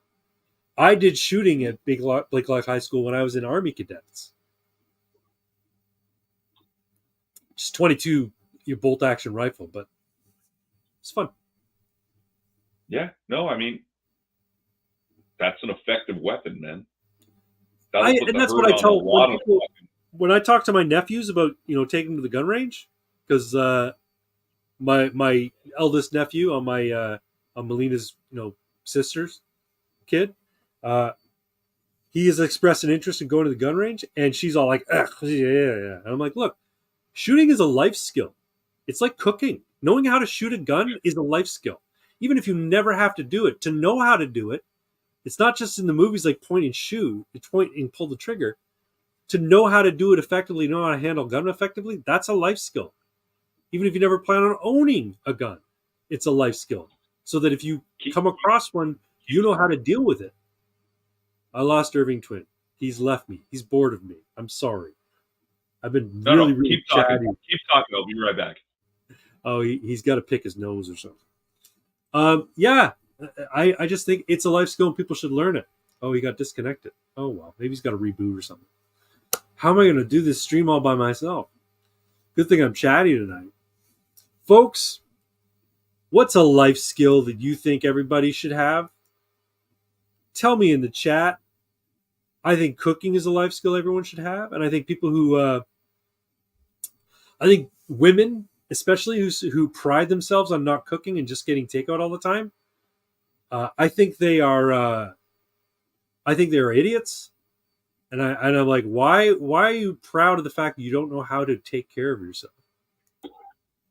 Oh, cool. He's got, is that OBS Studio? Canadian Gestapo got him. I'm here. Hold on. I know you're there. What the hell? Says Uncle Jeezy. Welcome, Uncle Jeezy, to the live stream. Thanks for popping in. Falling gracefully. Yeah, falling gracefully is a good life skill. I think learning how to make campfires, says the 6. Yes, that's a good. Learning how to start a fire if you don't have means of lighting it, like a lighter or matches or whatever. Yeah, I think that's a good skill. Even just knowing how to maintain a fire. Yes. Okay. Making fire, safely using a knife for multiple things, and fucking swimming. Yes, everyone should know how to swim. I mean, that's just like 3/4 of the planet could kill you. You don't know how to swim. You're surrounded by things that can, like an entire 3/4 of the planet will kill you if you don't know how to swim. You can't swim, yeah. If you don't know how to float properly in salt water of all fucking things, you just float like already. People like who know how to swim, they're 75% safer than you. I went to get this. Okay. What's that? So this is a barrel clearer. A what, sorry? A barrel clearer. Okay. Using a firearm is one skill. Firearm safety is a different skill, and I think that's the more important one. The first thing that you should teach your nephew who's interested is how to clear the firearm. Oh yes. Right? Yeah, that's part of how we like, if I take him to the range, show him the axe, prove it safe. And this is actually a tool for once you've unloaded rifles in particular. Yeah. Bolt action. You put that put that where the bolt will go, so the bolt can't. And then you can look at now you point the barrel at your face, and you can see the light because of the way this is all hexagonal. Yeah. It will basically shine like a flashlight up the barrel to show you the barrel's clear. Yeah, I've always just used the ambient light. Basically, I'll put my finger in the action and move it back and forth, and then I can see if it's clear or not. My instructor, my firearm instructor, gave me this because that day that I went to do the testing for my license, I was the only person to score 100% on the test. I did too. And I think if you don't score 100% on the test, you have done something very wrong with your life, with yourself. Like none of it was hard. It was all common sense stuff. Yeah. Once you understand how the firearms work, it's all common sense. And the fact that I was the only person that day, I went with a friend of mine who is a teacher, university educated. He did not get 100% on the test. So disappointed, but this was a gift. He was impressed. That made me feel so sad. 6 says always pack a magnifying glass when you camp. You can make a fire with just the sun. Yes, if it is a glass magnifying glass. If it is plastic, it will not do it. You need the refractory power of glass. And then Uncle Jeezy said, the first rule of firearm safety is to get drunk and have fun. No, that's boating. That's boating. How to operate a boat. First, get drunk. Anyway, that's why you need to be able to swim. Because when you do the first rule of boating, boat safety is get drunk. 75% of the planet can kill you if you get on that boat. So, anyway. Why is Irving waving around a cocktail stirrer? Oh yeah, it's a barrel light. Yeah. No, yeah, we have to teach anyone who comes to our club to shoot. We are responsible for walking them through the axe and prove. And when they're out on the line shooting, I am within arm's length of their shooting arm.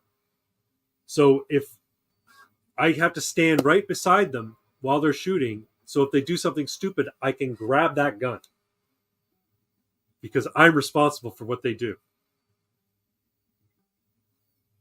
But what I want is to teach them so well, you never have to do that. Like, no, I agree. I think, like I said, people should learn it. People should learn it young. Like my dad never wanted to show me the gun. When he did finally show me his, because my dad was a cop, when he did finally show me his cop gun, it was because I said, "Dad, can I see your gun?" He said, "Why do you want to see my gun?" I'm like, "I just want to see it. I want to, see about it, right?" And so he took it out. He showed me it, and he says, "You never point this at somebody, even in jest, never." Yeah. And I'm like, "Okay." Anyway, I was a kid. Yeah. He wasn't saying never point this at somebody unless you want to kill them, because I was a kid. You don't say that to little kids. This is the general rule of firearms, right? If you respect the firearm, you never, even if you've already unloaded it and you know it's empty, you do not point a firearm at anything that you do not mean to destroy. Right. But I think for kids, where consequences and the severity of things is sometimes they're missed because of their lack of experience, I think it's better to just say, don't point this at anyone or anything. Yeah. Keep it pointed at the ground. Or just say, keep it pointed at the ground. So. Hey, you know what I would do? It was only pointed at people if it's a really funny joke. Buy a copy of the SES Survival Guide for more helpful tips. Yeah. You know what else is another good survival guide and a good size too? The Tom Brown's Field Guide to Wilderness Survival. Now, people shit on Tom Brown. I think he's really, really good. His art's not great. I don't know him. You'll see if you go to Chapters or Indigo, it's a green book. It's about yay thick. Mm-hmm. But, it's digest size, a little bit bigger than a digest. And it's got very plain, simple drawings, sometimes too simple or not very artistic. And it shows you how to do everything, and it tells you how he learned to do everything too. So anyway. Sure. But about kids with firearms, if let's say you live in a very rural neighborhood where coyotes are a problem, right? Porcupines are a problem, maybe bears. You take that kid's second favorite toy. You put it up on a post with the backstop being the woods behind your house. All right. And you have that kid fire on that toy until the toy is gone. The second favorite toy, you give them their favorite, you leave them their favorite toy and say, you see that? You never point this at anything that you don't mean to absolutely destroy. And that kid will understand it. Yeah, I guess if you're illustrative about it, yeah, that's probably a good way to do it. Maybe their third favorite toy, But I don't think my dad would have been able to do that, given it was his revolver, his police issue revolver, and we lived in the suburbs, so I go in the backyard. Hey, how you doing there, Bill? Yeah, don't mind me. I'm just shooting at the fence. No, but if he took you out to somewhere, yes, I know, and showed you this is what it does, right? So you never point it at anything. Right. Yeah. Because it will absolutely obliterate it, right? Like it's over for that thing. So it will connect. I gotta share Jesus, man. He's fucking killing it today. Yes, he's the third rule of firearm safety is to reach for a cop's gun. They keep it on the side for sharing. Requiem, baby. Requiem for a dream. Oh, God. Oh, yeah. It's almost as bad as Donnie Darko. Oh, God. No. Requiem. I'm joking. But as far as the 90s pathos goes, Requiem and Donnie Darko are very gray. They don't start gray, but they get gray. You know what I mean? They have the same kind of fan following, but one of them is a very good movie, and the other is Donnie Darko. Why are you wearing that stupid rabbit suit? Why are you wearing that stupid Greg. human suit? That was a fucking line. That was an exchange in the movie. I know, and it's the absolute worst fucking message of all time. If only I had just died sooner, everything would be better. We talked about this like last week or 2 weeks ago. Yeah, no, you know what? Because I saw my sister went to school for film, and she used to be a fan of Donnie Darko, but after she was in school for film, she totally got over it. Yeah. And yeah, I found that meme, and yeah, like I posted, I sent it to her, I posted it to you guys. It's the reverse Scrooge. Yeah, kind of right. Hey folks, while I think about it, this just popped in my head. Could one of you all go over? I think maybe Costin, because I know you're on X/Twitter. Could one of you go over to Twitter, find this stream on in the X app, so it should be streaming on my X page, and make a comment. See if they pop up here, because apparently that works now. Apparently, X comments will come through StreamYard. So I want to see if that works. Twitch do, I know that, but X comments do. I'm gonna nihilistic. It's a wonderful life. Yes, you're right. You're right. Yeah, no. Nihilistic. It's a wonderful life equals it's a wonderful death, which is exactly what that movie is. Yeah, and actually, the thing is, though, it wasn't a wonderful death. A wonderful death would be like dying by being banged by 40 hot chicks. How he died, not a wonderful death. Yeah, I don't know. And it's not like he had to die to save anybody. As a matter of fact, him dying basically to prevent fucking further heartache and stuff. How? How? Everything went wrong after he lived. Like, all of those bad things that happened in the movie were because he was there. Right? And then he goes back to his bed. He goes back in time, goes back to his bed, and stays in his bed and gets crushed by the fucking falling airplane. But the thing is, there was one bad thing that happened. Everything else that happened was good. The bad thing that happened was his girlfriend died. But he only just knew her. So, big deal. The good thing that happened, though, he caught the fucking pedophile and brought him to justice. But him traded his life for her. Him dying stops that from happening. No, you don't understand. Hollywood was always like this. Pedophiles should be let go as long as you let the little whore live.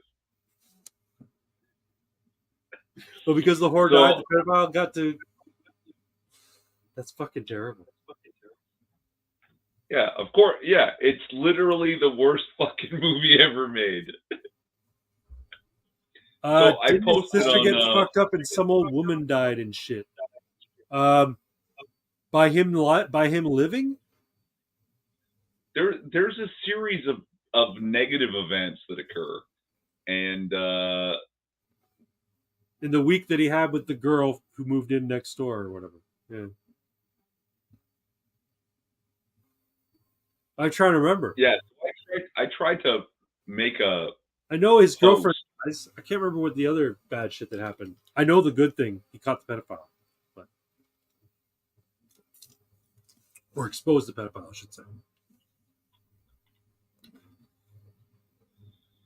I'm trying to find it on X so I can... Anyway, I think citizens' arrest warrants should be a thing. Like, hey, deputize everybody. That's right. I got another topic. If you want to stick on the Donnie Darko. I'm kind of done talking about Donnie Darko. No, I don't want to talk about Donnie Darko any more than necessary. Just you were looking shit up. I'm like, I better let him look his shit up. No, I'm looking up the Twitter stream to see if I can. You see, you can comment on it. Yeah, it didn't pop up on. Didn't On pop here. up in the comments. It No, might be delayed. It should be live, but it might be delayed. no, it's live, but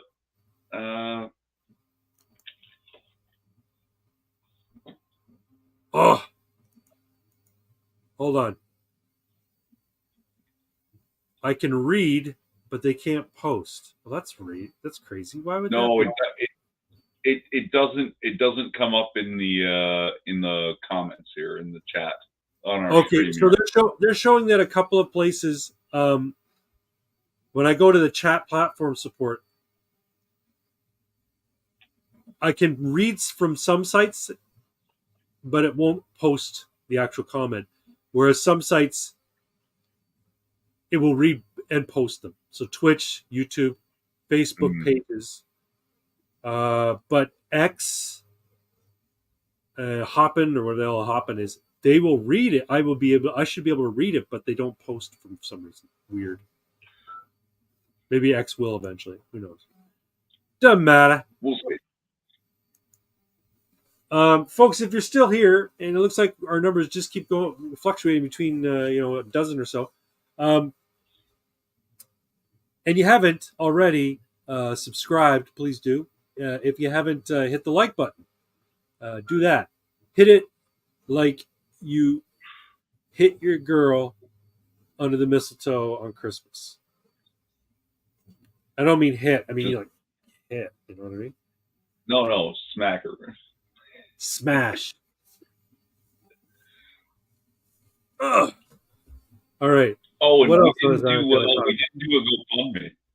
We didn't do what? A GoFundMe for a pink guitar.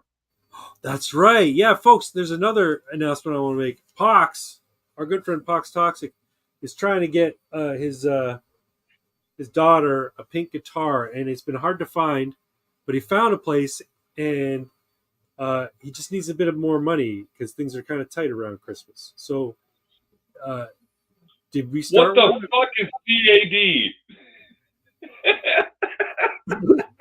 Yeah, he was begging in our group chat, and he goes, and he says, "I need $200," and I'm like, "I can give you 200 CAD." He's like, "What the fuck are CAD?" I'm like, Canadian dollars. And he's like, "How much is that in real money?" That's only like $80 American. No. It turns out for me to buy, so I'm like, dude, I'll see what I can do. I wanted to actually send him the $200. I'm like, do you have a PayPal account I can send? He's like, no, I'm not allowed to have a PayPal account. This is a long story, but I'm not allowed to have a PayPal account. I'm like, okay. And I said, well, Western Union, do you have a Western Union in your town? Because I could probably send it and you could pick it up at the Western Union office tomorrow.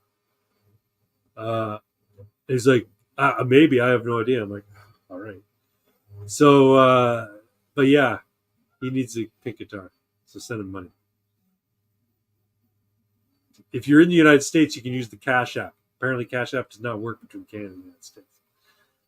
Am I making any sense? Or am I just speaking gibberish? No. You're all over it. Do not redeem, sir. Do not redeem, sir. I don't know what that means.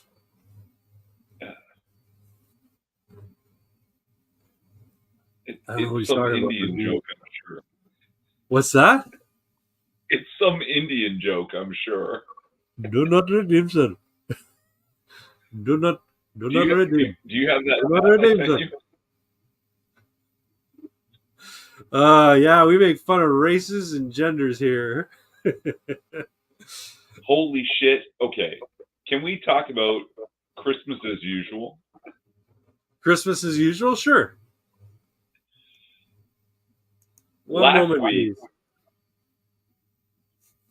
Last week in Toronto. Yeah. And Ottawa. And apparently some other major cities. There were some pro-Palestine, quote-unquote, protests. Yeah, I heard about this. That these assholes went to fucking malls and started shouting people and threatening people, and yeah. Yeah. Well, as far as I know, like, okay, pro-Palestine, oh,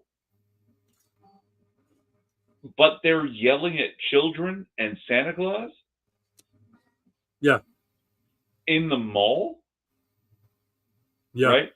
Saying this is a public space? No. Malls are privately owned spaces, so Yeah. hold your fucking horses. They're private property with public access. Doesn't mean that you fucking can do what you want there. But there's also a video of a man wearing a fucking mask. G money one in told the him bank. that. No one told them that Santa doesn't go to Jewish kids' houses. Hey, we got a comment coming in from somebody on X. Thanks for popping in from X. That's awesome. How come mine didn't show? What did I do wrong? You've been banned from X. Oh.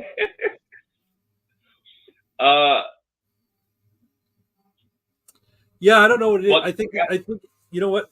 I belong to the Celtic Canuck group chat on Facebook. Mm-hmm. So people who are fans of the Celtic Canuck, they all chat and talk about shit. Yeah, yeah. And I can't remember who. I think it was either one of the posters of the Celtic Canuck herself who said, you know, many people believe that the invasion is already here. Like the caliphate, the people who want to turn Western civilization into a caliphate. They've been here a long time. Like everybody is not like everybody's on board. Everybody who's moved to Canada, moved to the United States, who is of Muslim faith, are already on board with taking up arms against the infidels. Against Canada, basically. Anybody's not Muslim, basically. Everybody's not Muslim. Oh, that's me. It works. Oh, cool. Your name on X is G Money in the Bank. That's awesome, Jeezy. Do you think that's the case? Do you think that there's a fifth column, a Muslim fifth column in North America? Absolutely. Islam. The goal of Islam is to conquer the world. Yeah. Like that's something that people who don't understand Islam don't know. They say Islam is a religion of peace. No. Islam is a religion of domination. Submission. That's right. The word Islam means submission, right? Submission to the claim is God, but it's not. It's submission to Islam. Right. And they say Islam is a religion of peace because when the world is Islamic, there will be peace. The implication being, until then, there will be jihad. Yeah. Right? And people don't understand that part. And because the stupid liberals are so open and the dark side of libertarian. Like, you know that joke about how don't be so open-minded your brain falls out. They're literally that now. Yeah. That's what they are. Their brains have fallen out. They don't think anymore. You know what? Tim Pool says this a lot. They're in a cult. And I'm inclined to agree. People of the left. Yeah.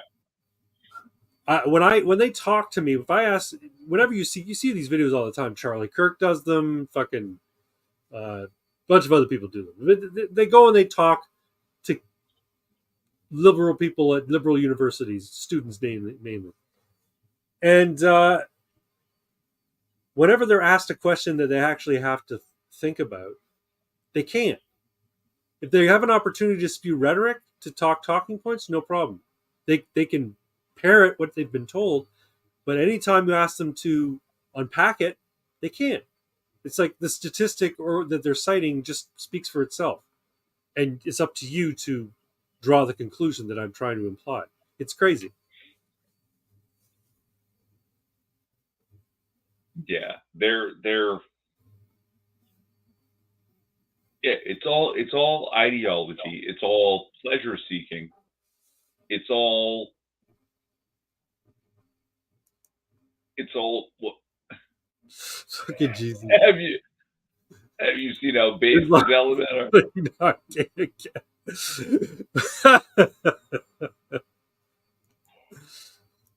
Bro's literally riding together in swan boats. Okay. I don't know what that's in reference to, but it sounds fucking hilarious. Is that in the Quran? People riding together in swan boats? No, I'm not. I don't know that reference, but there's a lot of weird shit that goes on. Like, oh, but let's circle back to Toronto, Ottawa, some of the other major players Okay. in Canada. Last week, these assholes went to fucking malls and started doing their protests, quote unquote protests. I'm using that quote unquote term because they're not fucking protests. When you go to where the average citizen is trying to conduct their normal business and you start being an abusive, aggressive kind of cunt, yelling at children and Santa Claus to affect political change, that's not the same as going to, say, Ottawa and Parliament. And there's so many people, I'm talking about the convoy, so many people went to our nation's seat of government Yep. that they spilled out by volume into the common areas.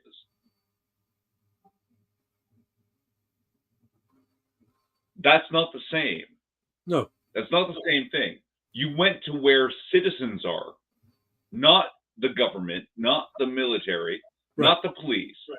You went to where citizens are and you put on masks and try to intimidate people. And there's video of a person masked threatening the life of another human being, maybe the cop.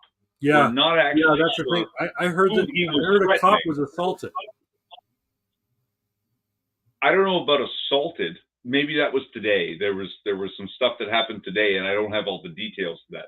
But last week, there's the video of the guy saying, "I'll push you to sleep 6 feet deep." Yes. Which is absolutely a threat on a person's life, and it's not clear in the video if he's threatening some citizen or the cop who's there and doing nothing.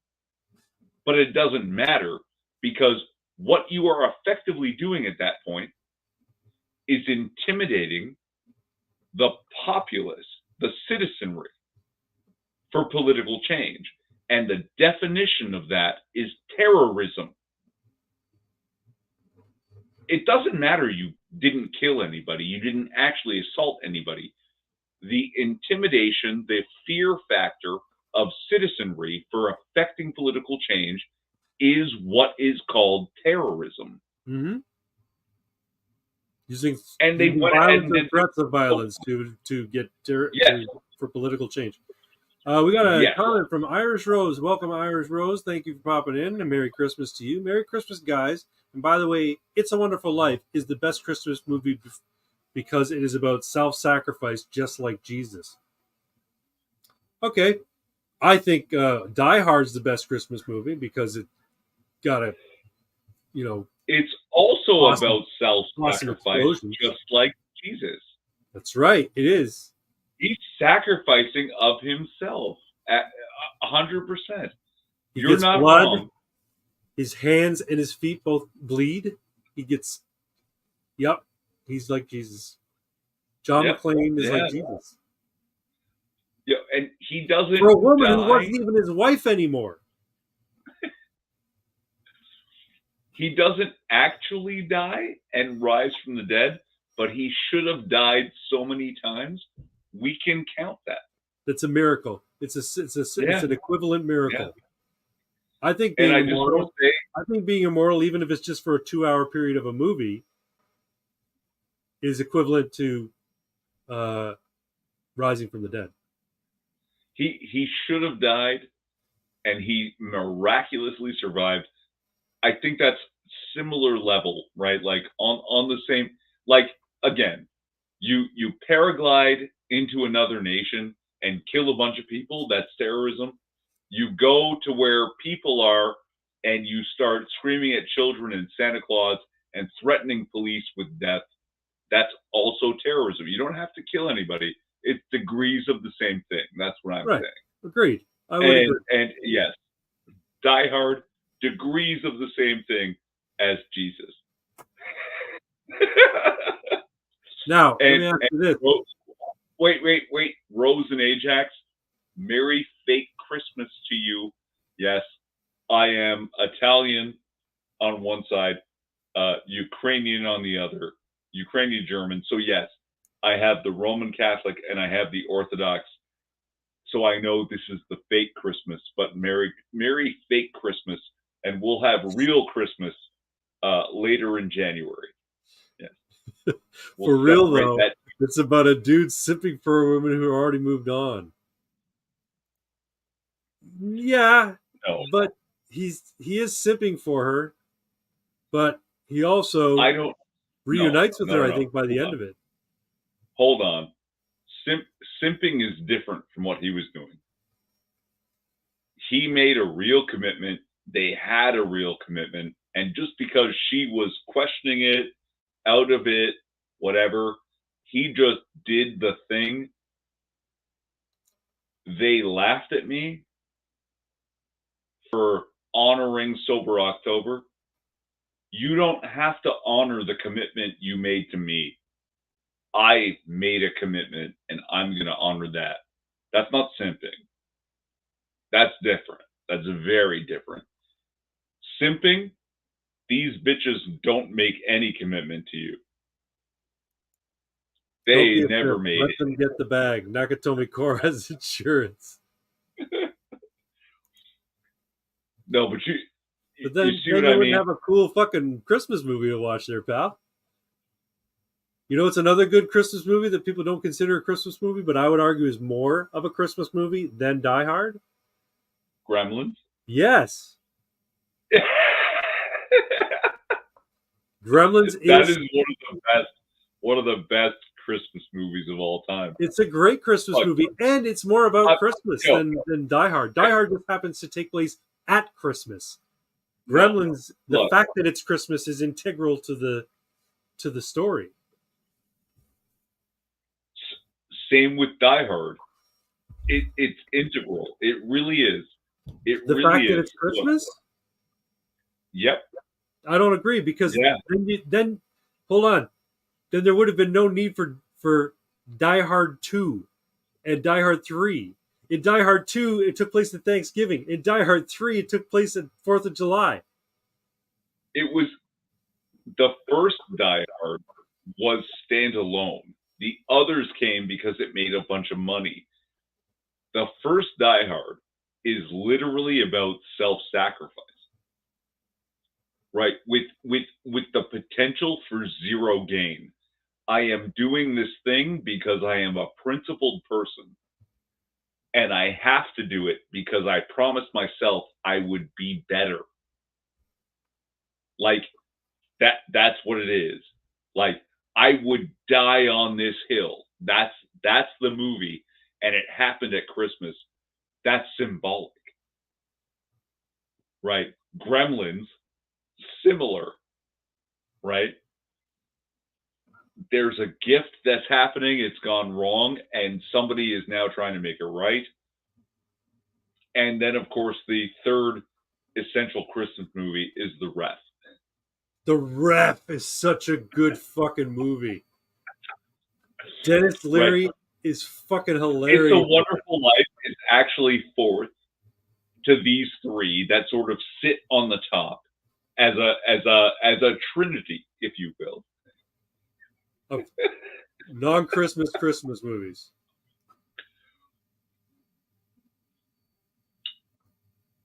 But The Ref is clearly a Christmas movie. It's just, it's not what you think of when you think of Christmas movies because they're typically more wholesome. The Ref is scandalously dark and harsh. Not But really meant for kids. there's also kind of a redemption arc. There is. And yeah, and yeah, like the sacrifice of the people, you know, for doing Oh, for not actually necessarily working the to right let him thing. get away. At the end, the family actually works to let him get away, help him get away. Yeah, and it's not the right or the legal thing, but hey, the whole point of why we celebrate Christmas and Easter is that Jesus didn't do the right and legal thing. He did the principled thing. Right? Like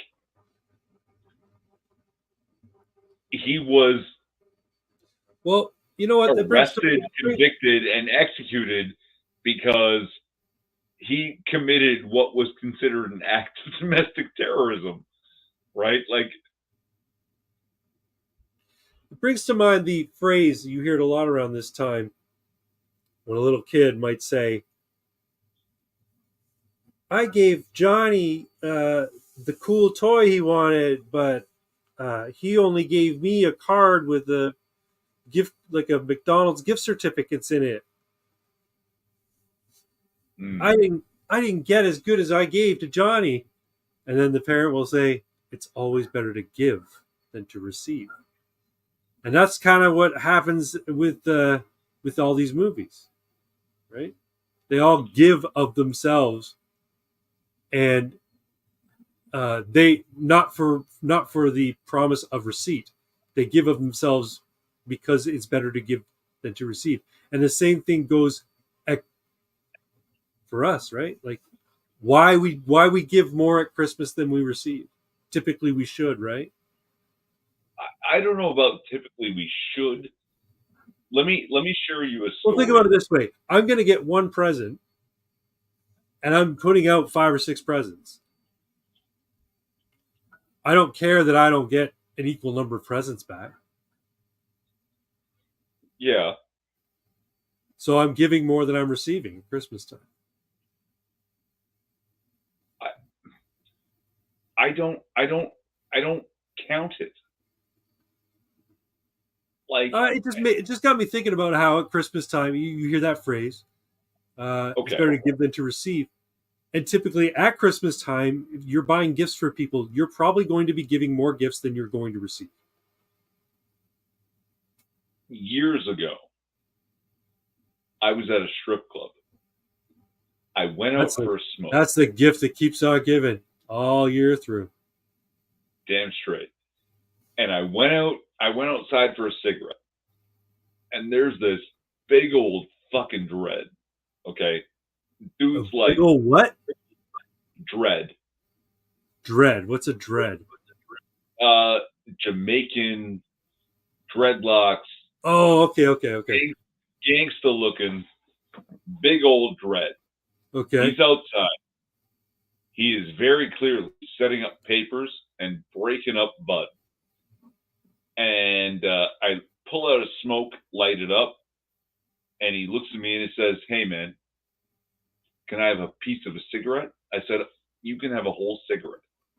I'm just going to give it to you. Like, it's here we are. We're out here having fun. You're doing your thing. I'm doing my thing. Here you go. Have a whole smoke." He says, "I don't smoke cigarettes." He breaks a piece and gives me the cigarette back. And I he say, just wants the tobacco to mix up with the bud. Yep. And I say, "Hey, it's all good, man." He pulls out of his bag a fat bud. It has to be a gram or more. Mm-hmm. And he hands it to me in tray. I said, no, that's way too much, man. These are nickel cigarettes. I bought them off the reserve. Like, don't even worry. He's putting his fist out. He's got a hand on my shoulder now. And this is an enormous man. He's like 6'5", like this big ass dread. He says, "Just go ahead." And I said, "I can't take it." He says, "Giving is a gift." Wow. He just wanted to do something nice for someone who's doing something nice for him. that's I took it. What am I going to do? Right? And he gave more than he received. Yep. You know why? Because he wanted to. I did him a favor, and he was like, this is what I can do for you now. Like, I gave willingly, freely, and he was so generous, right? Because I was as generous as I could be at the time, right? And more of that is better. Yeah. Yep. It's kind of like, you ever see that movie with Haley Joel Osment called, I think it was called Pay It Forward, but his whole thing was he started the movement to pay it forward. So basically, if someone helps you, you have to help two other people, not that person. You don't have to pay them back. You have to help two other people, and you pay it forward. So every time someone helps you with something, you have to in turn pay it forward twice. Which is nice, but not sound. I get it. His notion was, he's a little kid who comes up with this thing, right? I know. And his notion is that the world will be a lot better place if everybody, committed to doing this thing. But I'm a little more pragmatic, and I had a great explanation about how this works. The water in the cup. I'm sure I've talked about it before. I've heard the phrase.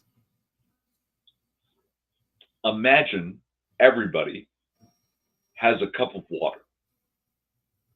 Yep. And an eyedropper. And wherever you go, whatever you do, everywhere, every person has their cup and eyedropper.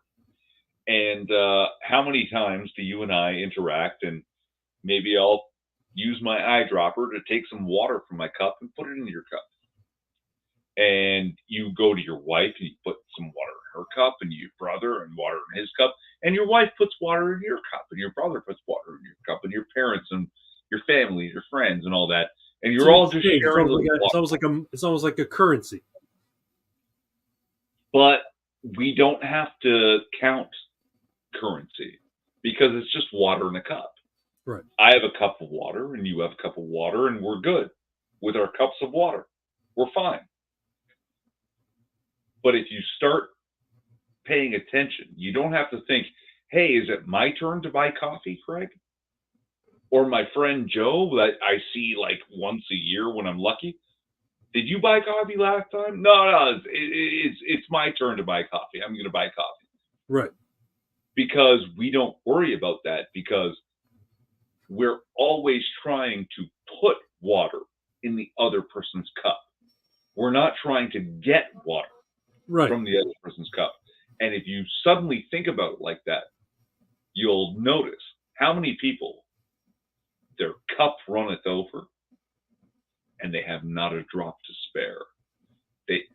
I'm not talking about counting my coffee. I bought coffees this time, so you get coffees next time, or we go to dinner and I get it this time and you get it next time. You just suddenly notice you never put water in my cup, right? Maybe I'm poorer than you, so you're more generous. You take me out more often, and I take you out whenever I can because my cup doesn't run over. And yet I put water in your cup every chance I get. And your cup is full, and you give me water. And suddenly you'll notice these people, they don't share water. They don't put water in my cup ever. Right? It's a really simple way to think about it without having to count, without having to keep tabs on, do I owe you one? Do you owe me one? We don't owe anybody. Right. But I try to give as often as I can. Right. And we know each other well enough to know maybe I'm not so rich that I don't have all that water to give you, and you have plenty of water, so you share it freely and whatever, but we don't count. but you'll notice. Yeah.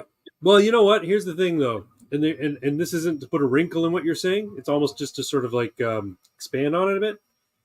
Think about the necessity of water in life, and this proposal that you have actually would be encouraging people to interact and be neighborly, because Yeah.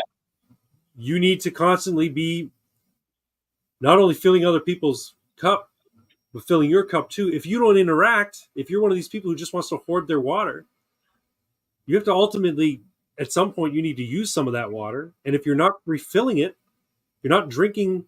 If you drink from it and you don't interact with other people by giving them a little bit of water, you're never getting anything back. You can just sit in your house and just sip your water, but eventually your water is going to be gone and it's never going to get replenished because you're not interacting with other people. Isn't that funny? That the interaction seems to be crucial, right?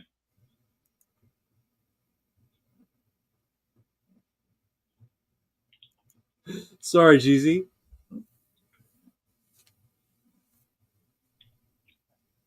But that's, yeah, like my neighbors came around a couple months ago for some birthday party for their kid. We're like, we have all this cake and snacks, and we just wanted, we've been giving them to the people on the court. Oh shit. Wow. Isn't that nice? I'm going to go around tomorrow before I get to the cooking and give some of the neighbors, yeah, some of our baking from the Christmas season, right? So That's nice. yeah, right. Like they did a water in the cup. We've all been somewhat friendly. It's nice to have a dog. You talk to people that you never would talk to. Yeah. You know, and yeah, then suddenly they did this, and it's like, oh shit. I have a little water. I'm gonna put water in what amounts to a stranger's cup, just because we can. They broke the seal, you know. So we can do it too.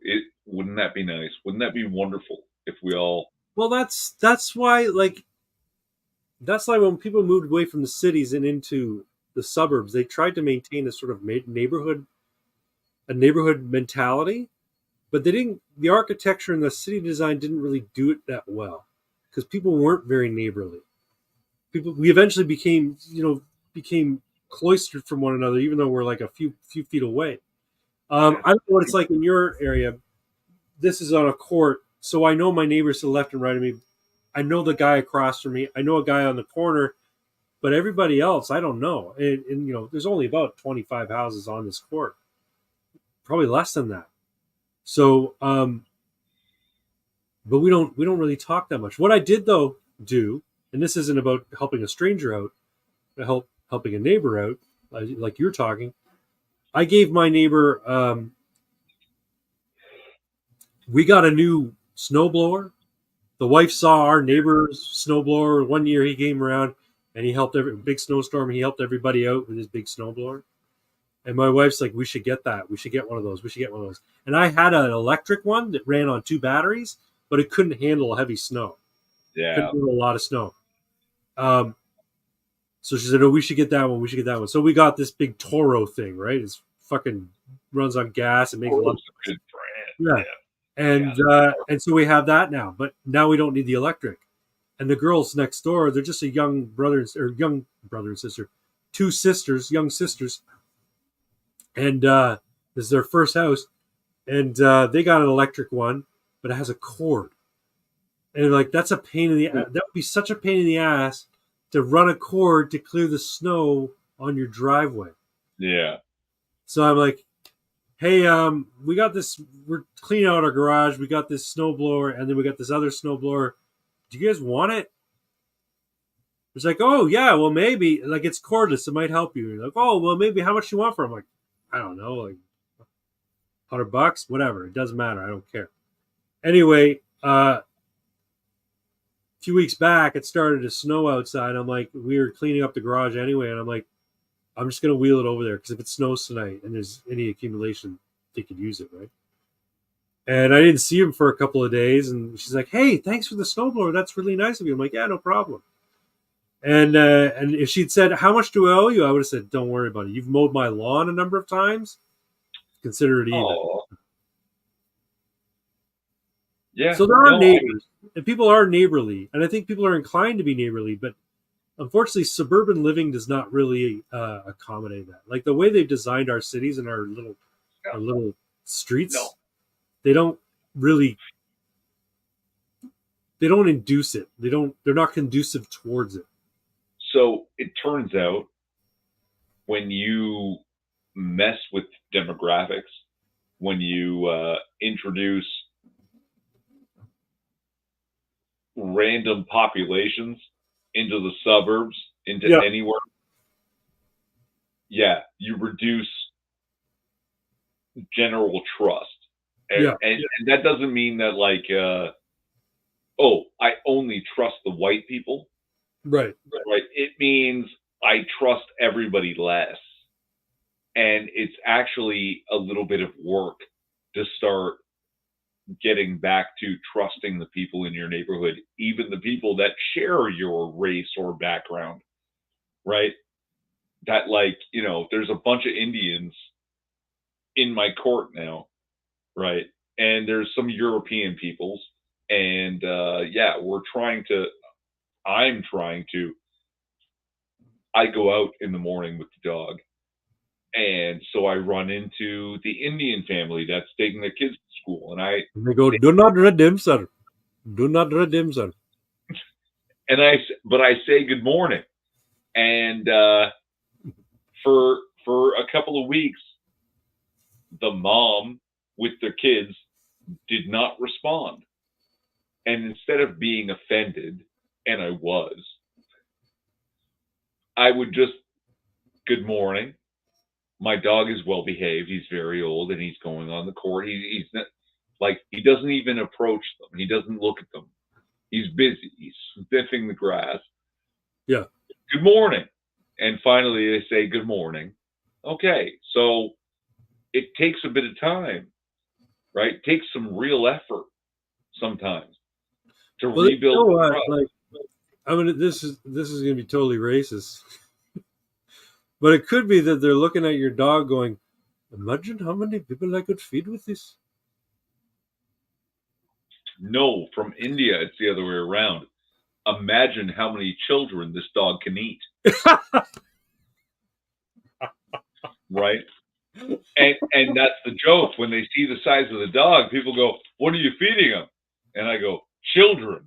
And the kids are already petting him in the face, and he's so friendly. He loves kids. He's so gentle with kids, right? That suddenly the kids back up, and they're like, "No, that's bullshit," and they go back to rubbing the dog, right? But yeah, like and Indian people, they have trouble with wild dogs in India. Yeah. So when the kids go up to the dog because the dog is cute and friendly, the parents are like, "No, no, don't." And you know, the parents don't approach the dog. They don't reach for their kid. They let the kid go to their death and breathe, right? Like, Well, they're maybe they're terrified, just but they like, won't even. it might not. Well, they probably believe that your dog is well behaved. It's just like an instinctive kind of bias from No, experience, right? no. They're terrified, and they'll let the kid go and die. Right? They make more. We'll just make more. It's okay. More. I like the making the more part.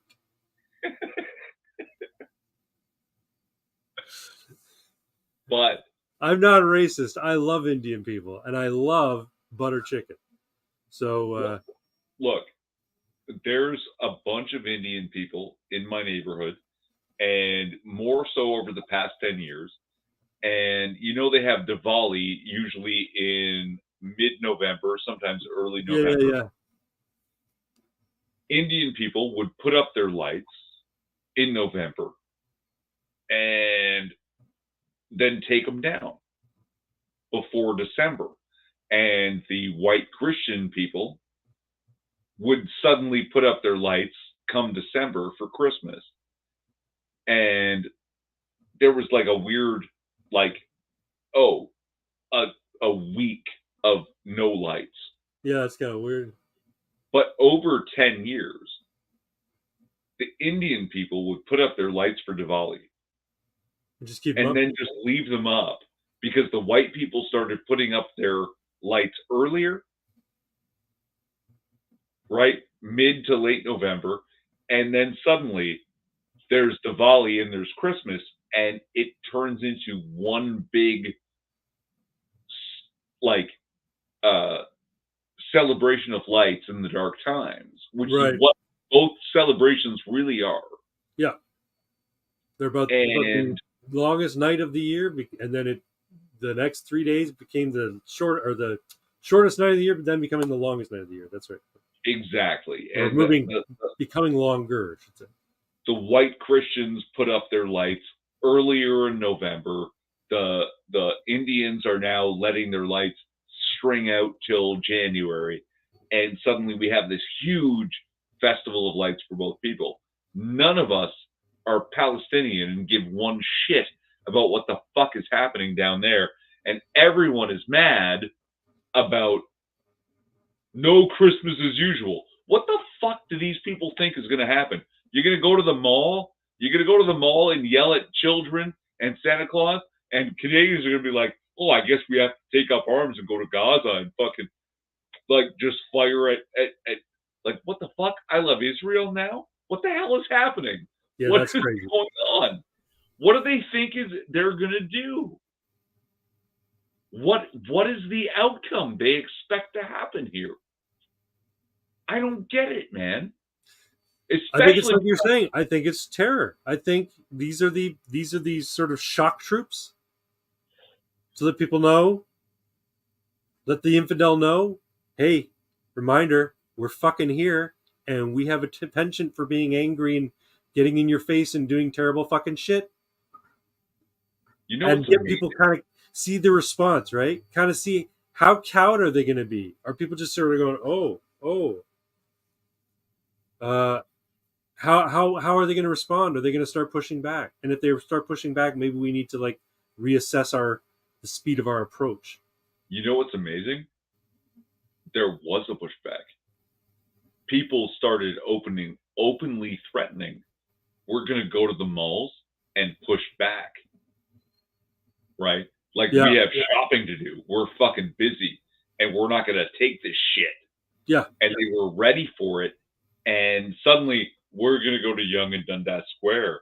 And the cops actually were out there in force today. Good. Right? And apparently nothing bad happened as far as I know. But that thing last week, shameful, fucking shameful that the cop did not immediately arrest that guy. Yeah, just because that's the thing, right? In Canada,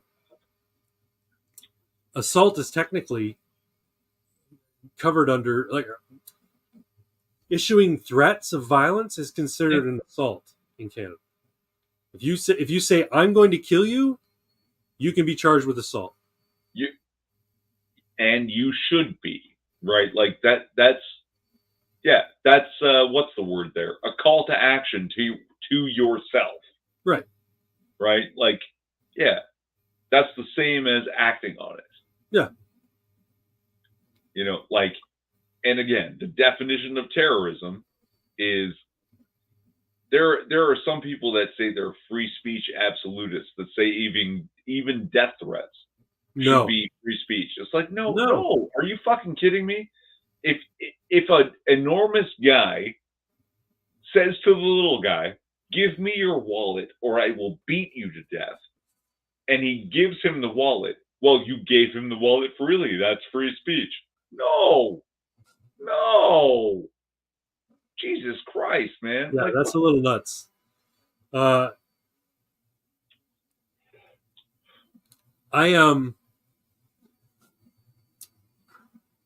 forget what I was going to say. Oh, I wanted to share something. Oh, We were talking about the Muslims and the Palestinians and the protests, and I had something to say about it. Doesn't matter. I want to share something though. This is something that I think it was CMAC or Pox put it on the chat. Give me one moment here. Is the map? I don't know. I hold on a sec. The map was me. You got the map. Okay. God. Oh. Canada trans identified male who campaigned to defund rape shelter awarded medal by Governor General. Look at that fucker. Canadian women are expressing outrage after a trans identified male who campaigned to defund a rape crisis shelter was awarded the Meritorious Service Medal from the Governor General of Canada. Morgane Ogre, a trans activist. Morgane Ogre? Sweet Okay. Jesus. Okay. No, it's Ogre. I don't care. A trans activist from Vancouver was honored at a ceremony in Ottawa last week. On December 16, Ogre took to X, formerly Twitter, to boast of his receipt of the award. Don't you mean her receipt of the award? Claiming he had been selected because of his work with two-spirit LGBTQ plus persons and trans rights. Kill it with fire. We have to go back to Do You Can Lift, bro, because I gotta say, with another year of my current program, Yeah, I would love to have the shoulders that fucking dude has. That's right, and that's just a simple dress. There's no shoulder pads in that dress. No, that's just a balding dude. That is. Hold on a sec. Just so you get a slightly bigger picture. Do you see, like, okay, no. I'm out. I'm out of the show. Sorry. How are you out of the show? Oh, I don't know. I'm down here. You're under the Can you hear banner. me? You're under the under banner. there. Yeah, okay. No, look, I'm sorry. Look, that is one ugly motherfucker. Bruh. Look at my hairline receding. Okay. I'm 42. Yeah. That's where. Look at where that fucking bitch's hair slices. Look at that shit. That shit goes back to her ear. Yeah. You see that? Yeah. Holy fucking shit. What the fuck? That is a man. Might have that, what do you call it? That the Jada Smith fucking disease. Appalachia or whatever they call it? No. She has alopecia? None of her hair grows properly. This one has male pattern baldness. I know. I don't think it's alopecia either. I have the regular getting older, it falls back. That is like a slice down to the ear. I took my Christmas hat off so we can look at my hairline. I just got my hair cut a couple of weeks ago. I have hair like my father's, and it's rich and full, and he's still got a full head of hair at 80 something or other. You've got a better hairline than I do. Yeah, I know. You're 10 years older than me. I know. I've got my dad's genes. He's got his hairline's great too. I mean, it's receding at this point, but he's not bald yet. Your mother's father is what your hair will look like. My mother's father was bald, but if you take a look at my brother, well, you take a look at me. When I'm 53. When my dad was 53, spitting fucking image. So I think I just share more of his genes. Possible, but yeah, you apparently avoided. You dodged the bullet. Yeah, I guess so. It's like getting bald isn't the worst thing. Right? Shave your head and grow a goatee. That's all. Hold that thought. I'll be right back. Actually, folks, we're going to take a break because I got. Okay, no, you go and then I'll go.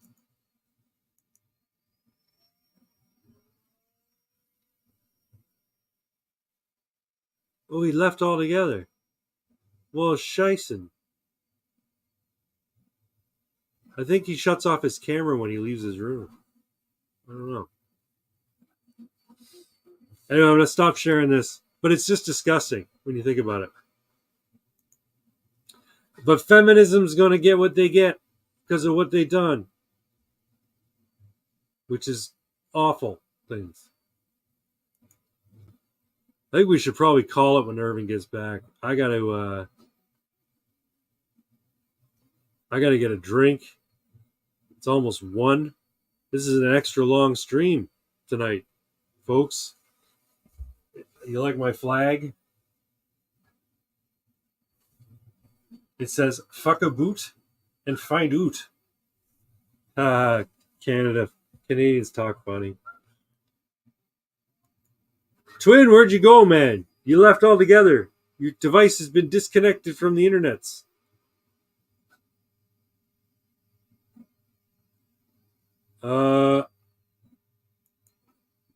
Greater Ajax says getting in someone's face and screaming at them is assault in Illinois. Uncle Jesus says if you look at the definition, it says except people I agree with in small letters.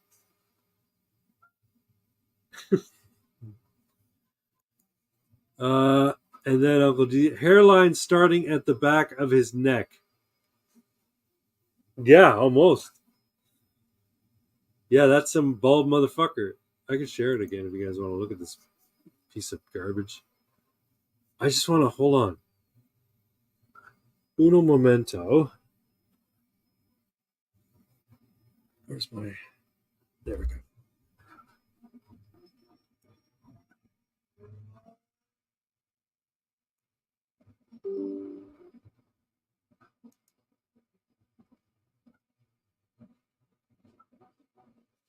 Let's make this fucking thing bigger.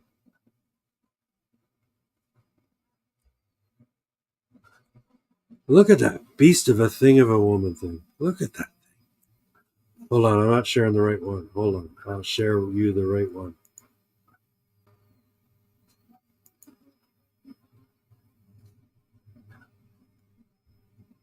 Uno momento.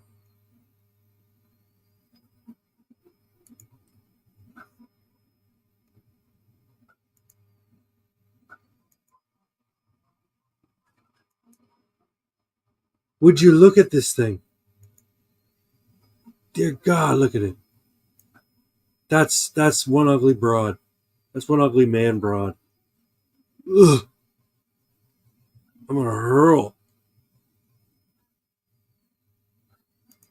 Okay, I gotta stop sharing. He's back. You're back. I'm back. What happened? I had to take a leak and grab a drink. Yeah, I gotta get a drink too. But I was just thinking, you know what, man? We're coming up on 3 hours. Maybe we should just call it a night. I'm having a great conversation, and I kind of don't want to. Have a piss and come back. Let's go if you got time. All right, I got time.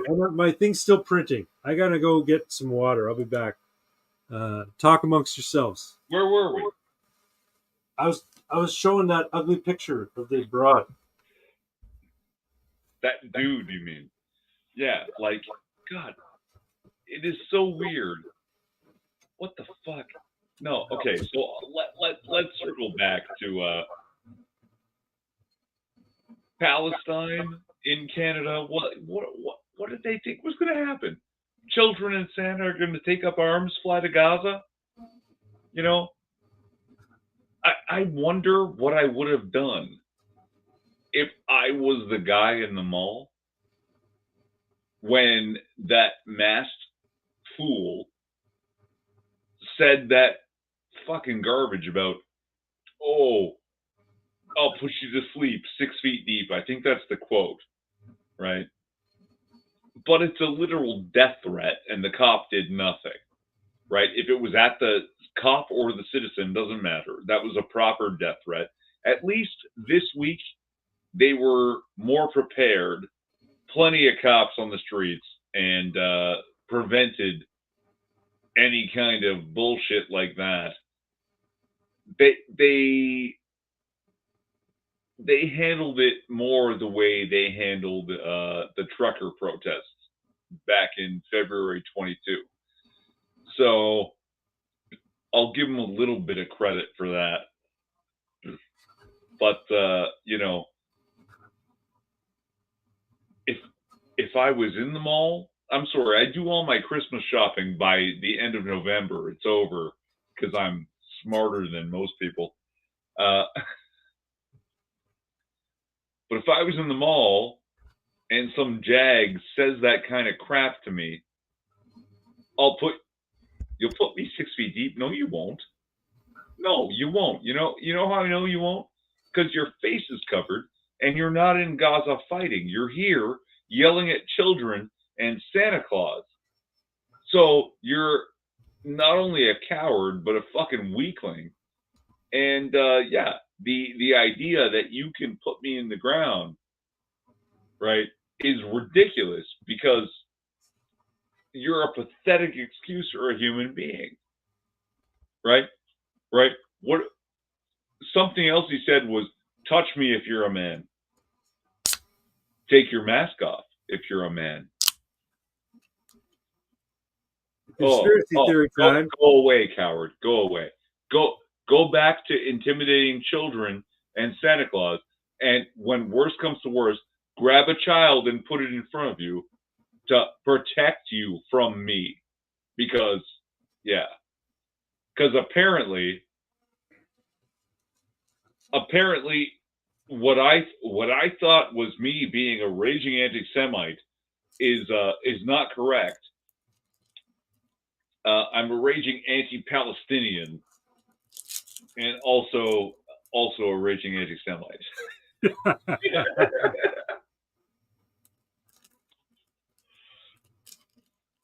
I'm against people killing people for stupid shit.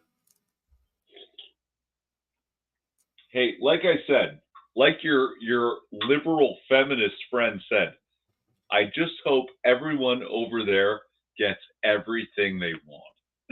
You said that. I told her you said that, and she's like, I totally agree.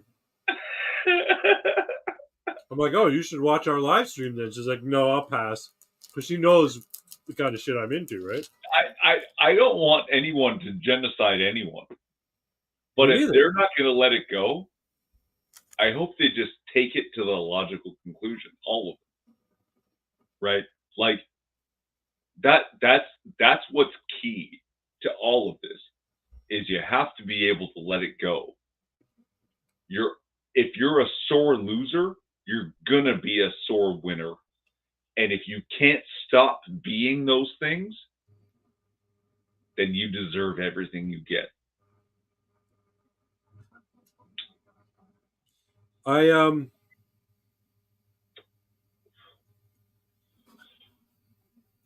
made a joke in that poem about 2024 being, the end of the world.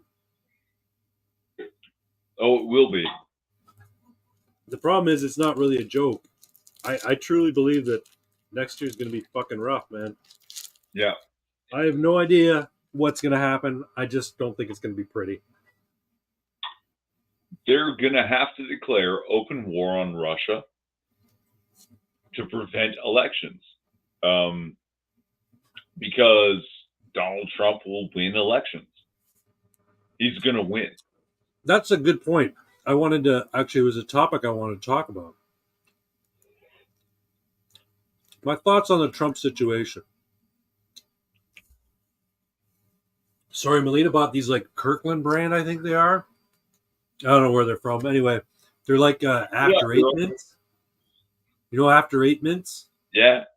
Fucking love those things, man. Costco. I think it was Costco. Lady fingers. They're minty and fingery. No, not the lady fingers. The little square ones. Tiny Nanaimo bars. No, they're not Nanaimo bars. They're just chocolate with fucking mint nougat in them. That's a Nanaimo bar. No, Nanaimo. Move on. All right. Trump.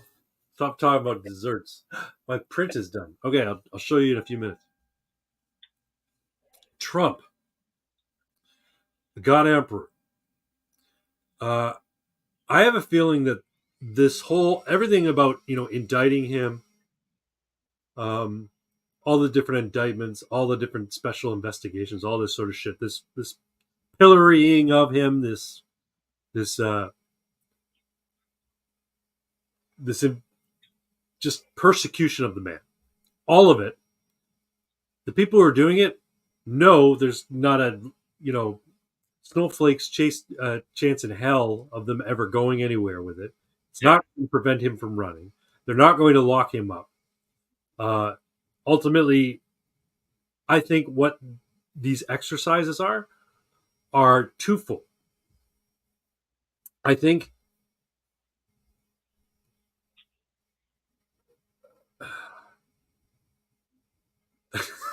I'll read in a minute.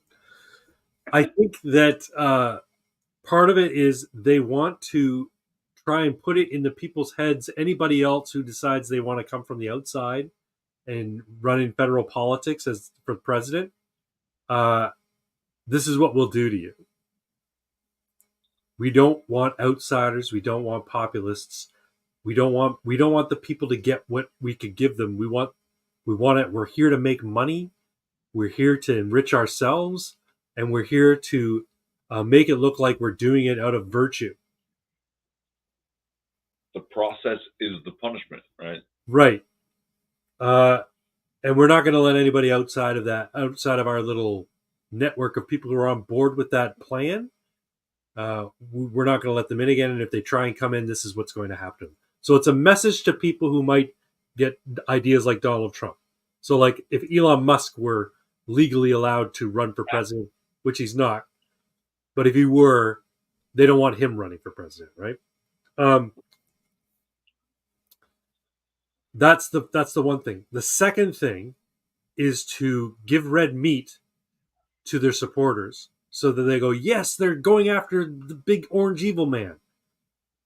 But in reality, it's all just pageantry. In reality, it's all just a fucking show. The same thing with this Colorado decision by this Colorado Supreme Court that Trump is ineligible to be on the primary ballot, and by virtue of ineligible to be on the national ballot. I have thoughts about that. Let's circle back when you're ready. You can circle back. But they even said in the argument, we know this probably won't pass the Supreme Court of the land, the United States Supreme Court, but we're going to issue it anyway. The whole reason for that was to keep the out of the news the Hunter Biden situation right now, because I guess there's more legal action happening against him. Always. Yeah. So in any event, that's part of the pageantry. Distract you with this shiny fucking pebble over here. Colorado Supreme Court says Trump can't run. Everybody was talking about it for 48 hours, and it's red meat for our base. Yeah, and like, I'm sure there's Hunter stuff that is secondary, I think, to this. That's a weird shaped butt plug Craig has cooking up there. Yeah, I did not 3D print a butt plug. It wouldn't have taken 3.5 hours for a butt plug. Would have been smoother and cleaner. We're here for Santa. Don't make me retake the Holy Land. Sorry, look, please go on. Hey, while we're on that, do I think Israel has a right to exist and defend itself? No. Do I think Palestine and Palestinians have a right to defend themselves? And that no. I think the Holy Roman Catholic Church should retake that land and make it free for everyone, because that's the last time it was free for everyone. Well, here's the thing: before 1948, Jews, Christians, and Muslims and other religions lived in the region. And they all regarded it as a holy place. It wasn't until 1948 when they said Jews need a homeland and this is going to be it that people got all upset. Also wrong. They didn't have a choice. They were under the Ottoman Empire before the British overtook it. And then, yeah, it was basically a free for all, and it was handled very badly from beginning to end. It's you're talking about a conflict that has been going on for thousands of years in one form or another, in multiple forms or others, since the place was inhabited by people. Oh no, I know that, Right? Like, but yeah. in terms of the Oh, in the modern version, in the recent conflict, nobody has no. In the modern version of what is happening now, nobody has any legitimate claim, which is why I am saying, controversially, and for the strict purpose of making everybody mad, the Holy Roman Catholic Church should reconquer it and just claim it all as Christian land, as just to shut everybody up. Okay, no other reason. Just to be nasty and warlike and angry about it. I don't even ascribe to the Holy Roman Catholic Church. I'm not even Orthodox. I'm descended from Roman Catholics and from Orthodox people, and the only way they can describe my Christianity is schizophrenic. Let me ask you this: Vatican is a country, right? Well, no, it's a city-state. Okay, but it's an independent, autonomous City-state. It's an city-state. independent, autonomous city-state. Yeah. The Vatican City, I mean, is what I mean. Yeah. Yeah. Not Vatican. Vatican itself. Yeah. The Vatican Pope, City. the Pope is the head of state of the Vatican City State. Why don't they change their political system to allow an emperor? And then that emperor could declare war, and the emperor could go to war, and the emperor could like form an army and that sort of thing. Like, okay, in the same way that a lot of European parliaments have a president and a prime minister. So why don't they do something like that for the Vatican City State? The Pope is the head of state. The emperor is the head of the military forces. Hold on. He is that. Oh. But he doesn't have the sway over other nations that he used to. So when he declares war on fill in the blank, nobody comes to his aid. Right? That the religion is no longer from the river to the sea. No. That's right. From the river to the sea. Can I see that again? Oh, you'll all worship Christianity. No, you don't have to worship it. You just have to follow the rules. Yeah, but it doesn't work as a rhyme. Guess what, though? The Christianity rules versus the Muslim rules versus the Jewish rules, apparently a little bit more libertarian than everybody else's. Not the Roman Catholic rules, like we were just about to address here. Yeah. No, the Pope literally is the emperor of the Vatican. And he can declare war if he wanted to. But because he no longer has sway over the greater nations of the European Empire, it's not going to work the same way. It's not going to amount to the same thing. No, what he has to do is recruit an army. Take a bunch of priests and failed deacons, guys who, got caught with like rage and shit. And I got a bunch of support stream. Okay, I want to show you something real quick. So for the last 3.5 hours or so, I've been printing this here little bunker. Let's see it. For Warhammer 40,000. This just came off my 3D printer. I got a lot of support material to remove, but actually, since it's just terrain, I probably don't even need to remove the support material. But it'd be cool if it was hollow so you could put guys inside. Anyway, so yeah, it's the print lines are like almost invisible. This is just printing at normal quality. I could print at Actually, high quality too. hold it slower. Hold it slower for the profile so we can see the print lines that are almost invisible. I can't see print lines. Yeah, my camera's not that great, but I can see them, but I can feel them more than I can see them. They're almost invisible. That's that's really good. I like that pillbox. Dang, that's pro level, says GZ. How do you fit that whole thing?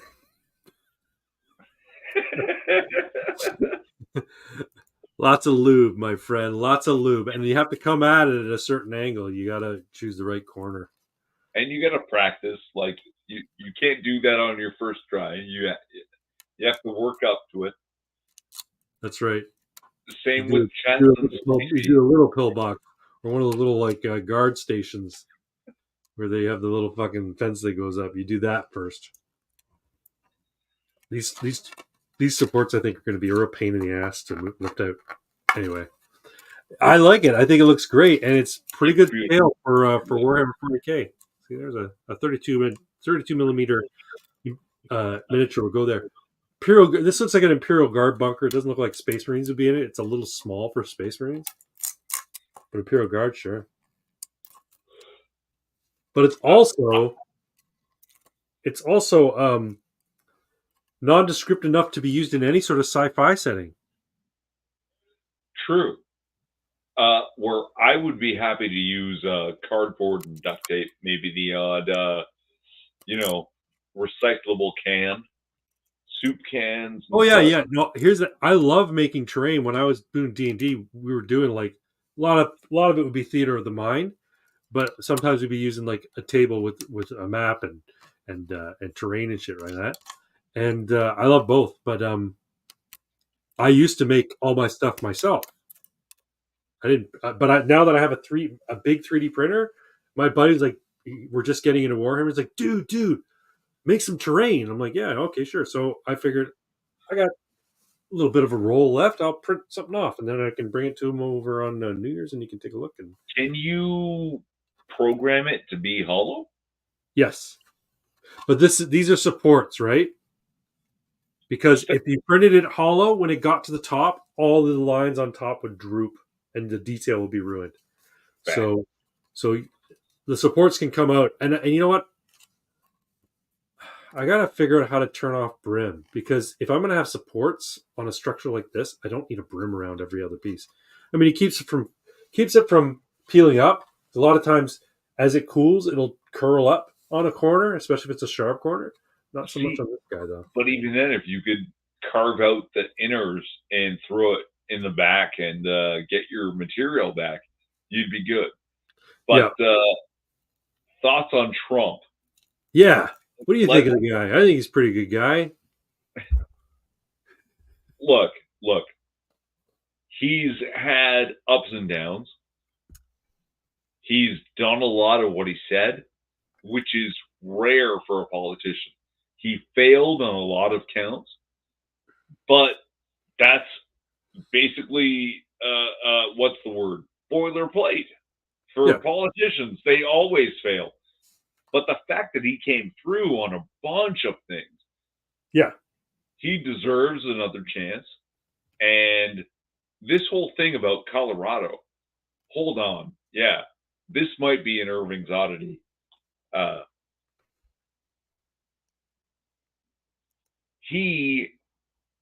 They're trying to say he doesn't. The state gets to say whether or not he's valid for the primary in the RNC. Yeah, well, because I guess the state still handles the election process. The RNC are the ones who determine. No, the state does not handle anything when it comes to the RNC's primary. That's a RNC's primary, but the primary process is part of the overall election. So I guess they have it is no. Hold on, that's a huge fallacy. You're a huge fallacy, man. My face is a fallacy. Your mom's a fallacy. No, the RNC is a private company. The state doesn't have a say in who is eligible to run that company. Okay. Like, yeah, they crossed a huge line there saying he's off the ballot for the RNC's internal vote for who is the leader of that internal. It's not even a company. It's a club. Yeah.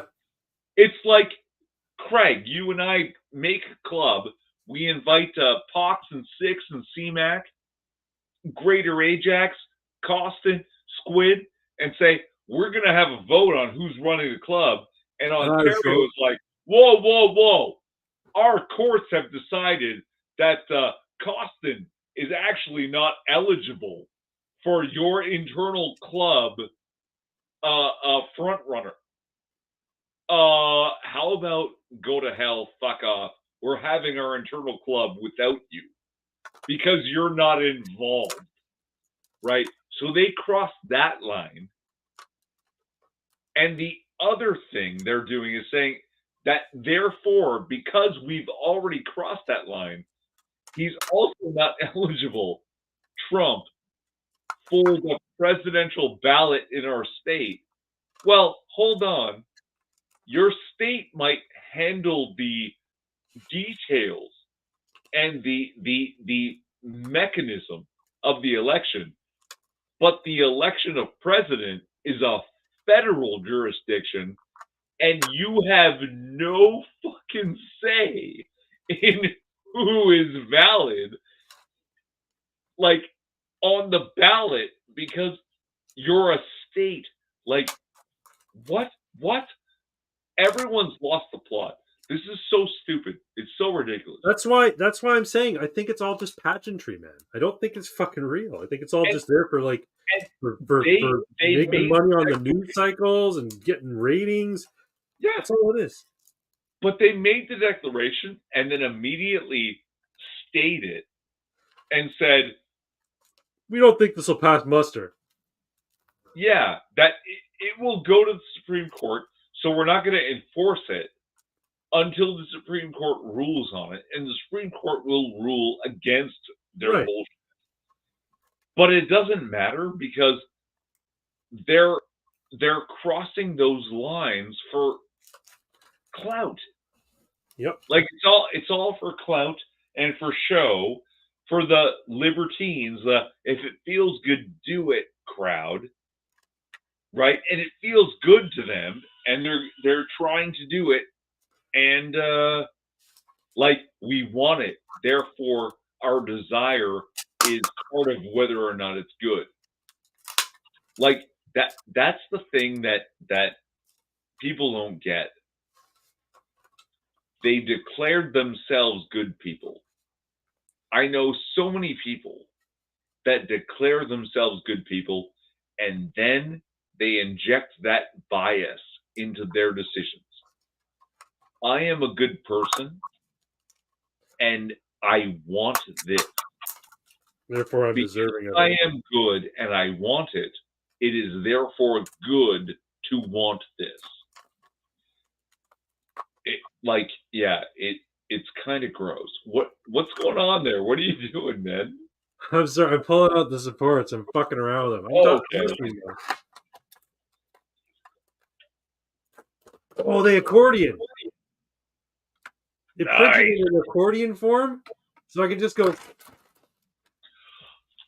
slick it all out.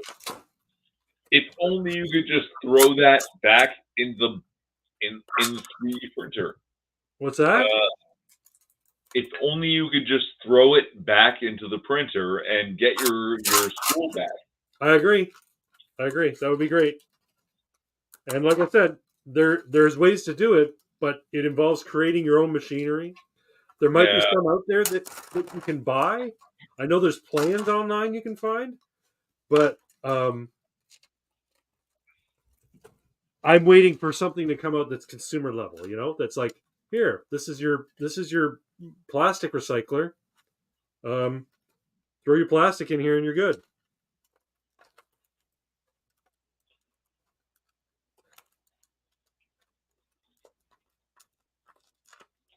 Ugh. Dude, we're over 3 hours now. We gotta fucking call it.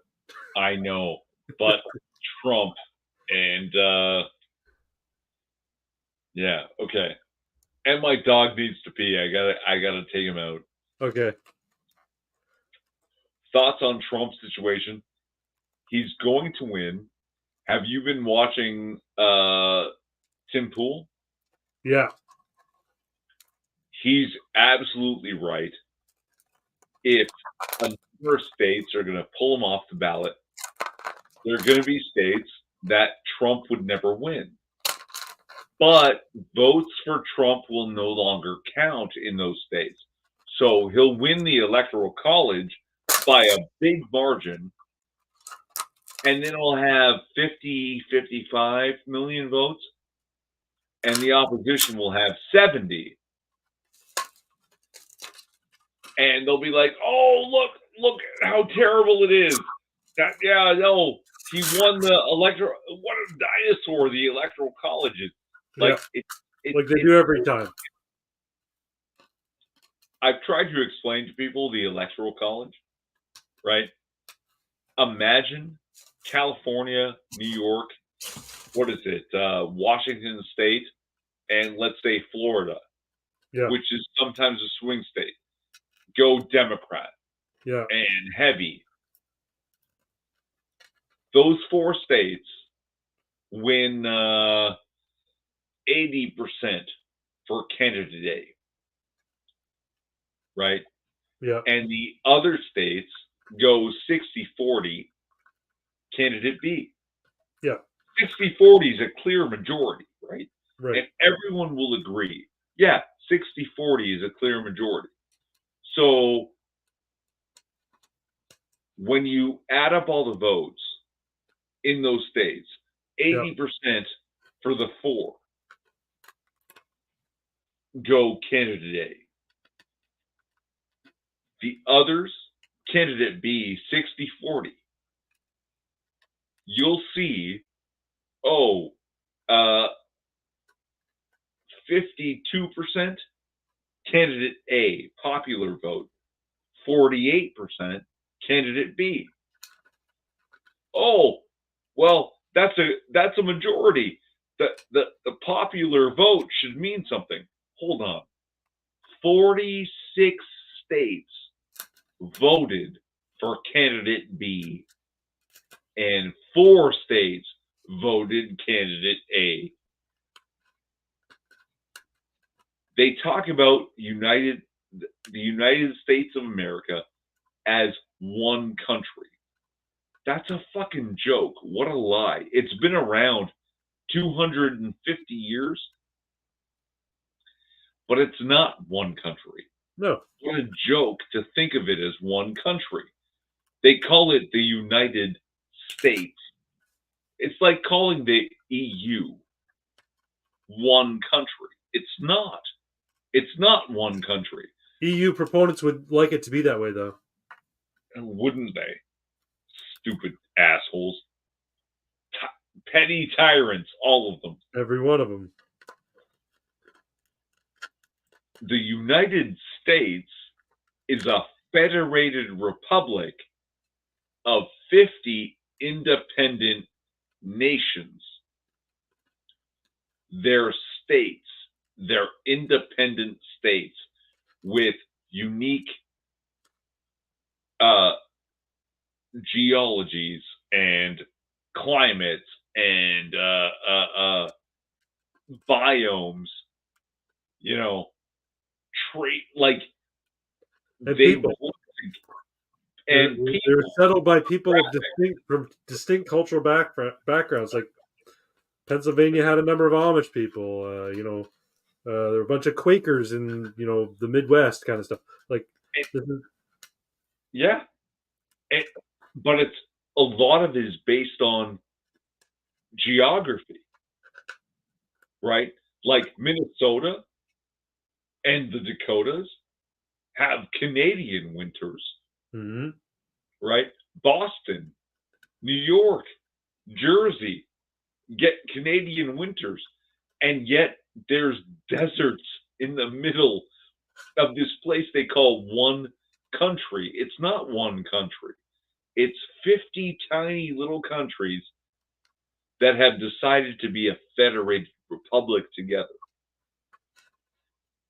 And that's why the Electoral College makes sense.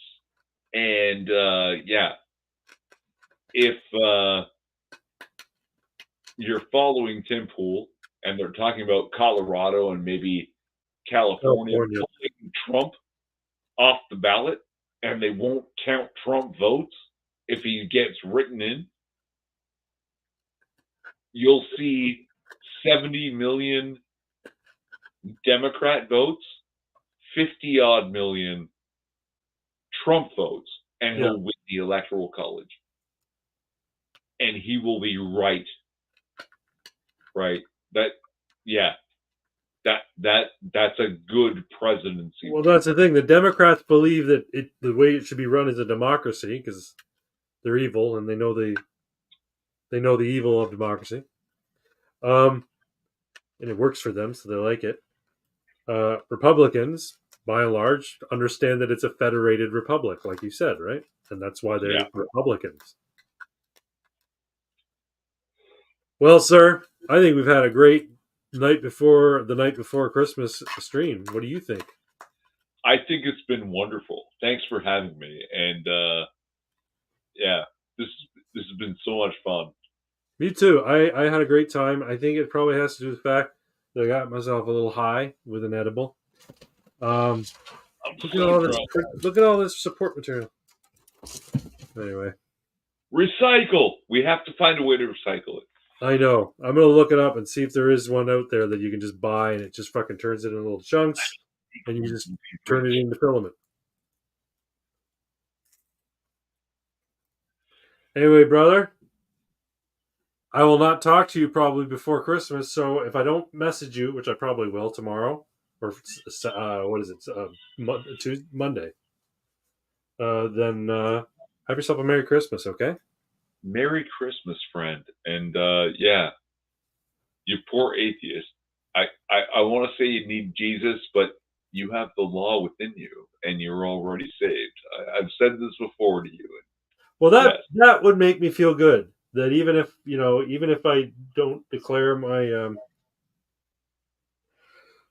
my devotion to Jesus, even if I don't, say I believe and I follow the path of Christ, that, and it turns out that is the way, that is reality, that I might still be saved. I might not be damned to eternal hellfire. You're a better Christian than I am, and you believe it. I appreciate it so much. Thank you for doing your good works. Oh, thanks, brother. I appreciate it. That's nice of you to say. And I hope you have a wonderful meal tomorrow night. It sounds like it's going to be great. You too. Yes. And everybody. Yeah, there's a couple more. There's one more comment I got to get to. Yeah, hit them. Print yourself a glong. The Glock that's also a bong. It's a real thing. I've seen the picture. I see the picture. It's fucking hilarious. Yeah, the glong. Yeah. That'd be funny. Glong. Yeah. I don't know. I think the Glock is just like ornamental. I don't think if you pull the trigger, it actually like shoots smoke into your throat. That'd be cool, right? If it actually like propelled the smoke a little bit. But funny. I was at the cannabis store on my way earlier today, and the girl there, they have this big black thing. It looks kind of like a fumigator or some shit. It looks like a big ceramic gun. And I said, "Hey, what's that thing?" And she's like, "Oh, it's a weed shooter. So like you put 6 grams of weed in there, you light it up, and it shoots out a stream of vapor smoke or whatever." It had the crowd. He says you can hotbox an entire room with it. like that's hilarious. In America, my bong has 30 rounds. It shoots bullets out of the gun part. No, it doesn't.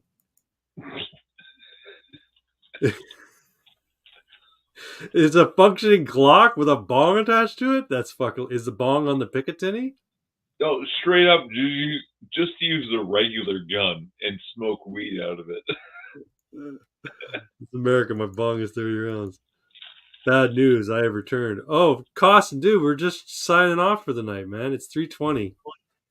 And I'm really high now. And I am so drunk. Well, I think it's perfect time to end the stream. That I had a wonderful stream. I had a great time, and I'm joyous for the holiday season. I hope you all have a wonderful, merry Christmas. If I don't talk to you before the end of the year, happy New Year to you as well, Irving. Although I expect I'll talk to you before New Year's. I hope so. And I say to people, Merry Christmas if you celebrate it, and y'all need Jesus if you don't. So, yeah. I'll post in Irving's Discord to ensure that no one sees the Glong video.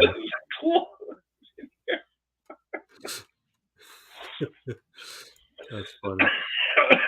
All right, folks, we've had a wonderful time. Merry Christmas to all, and to all a good night.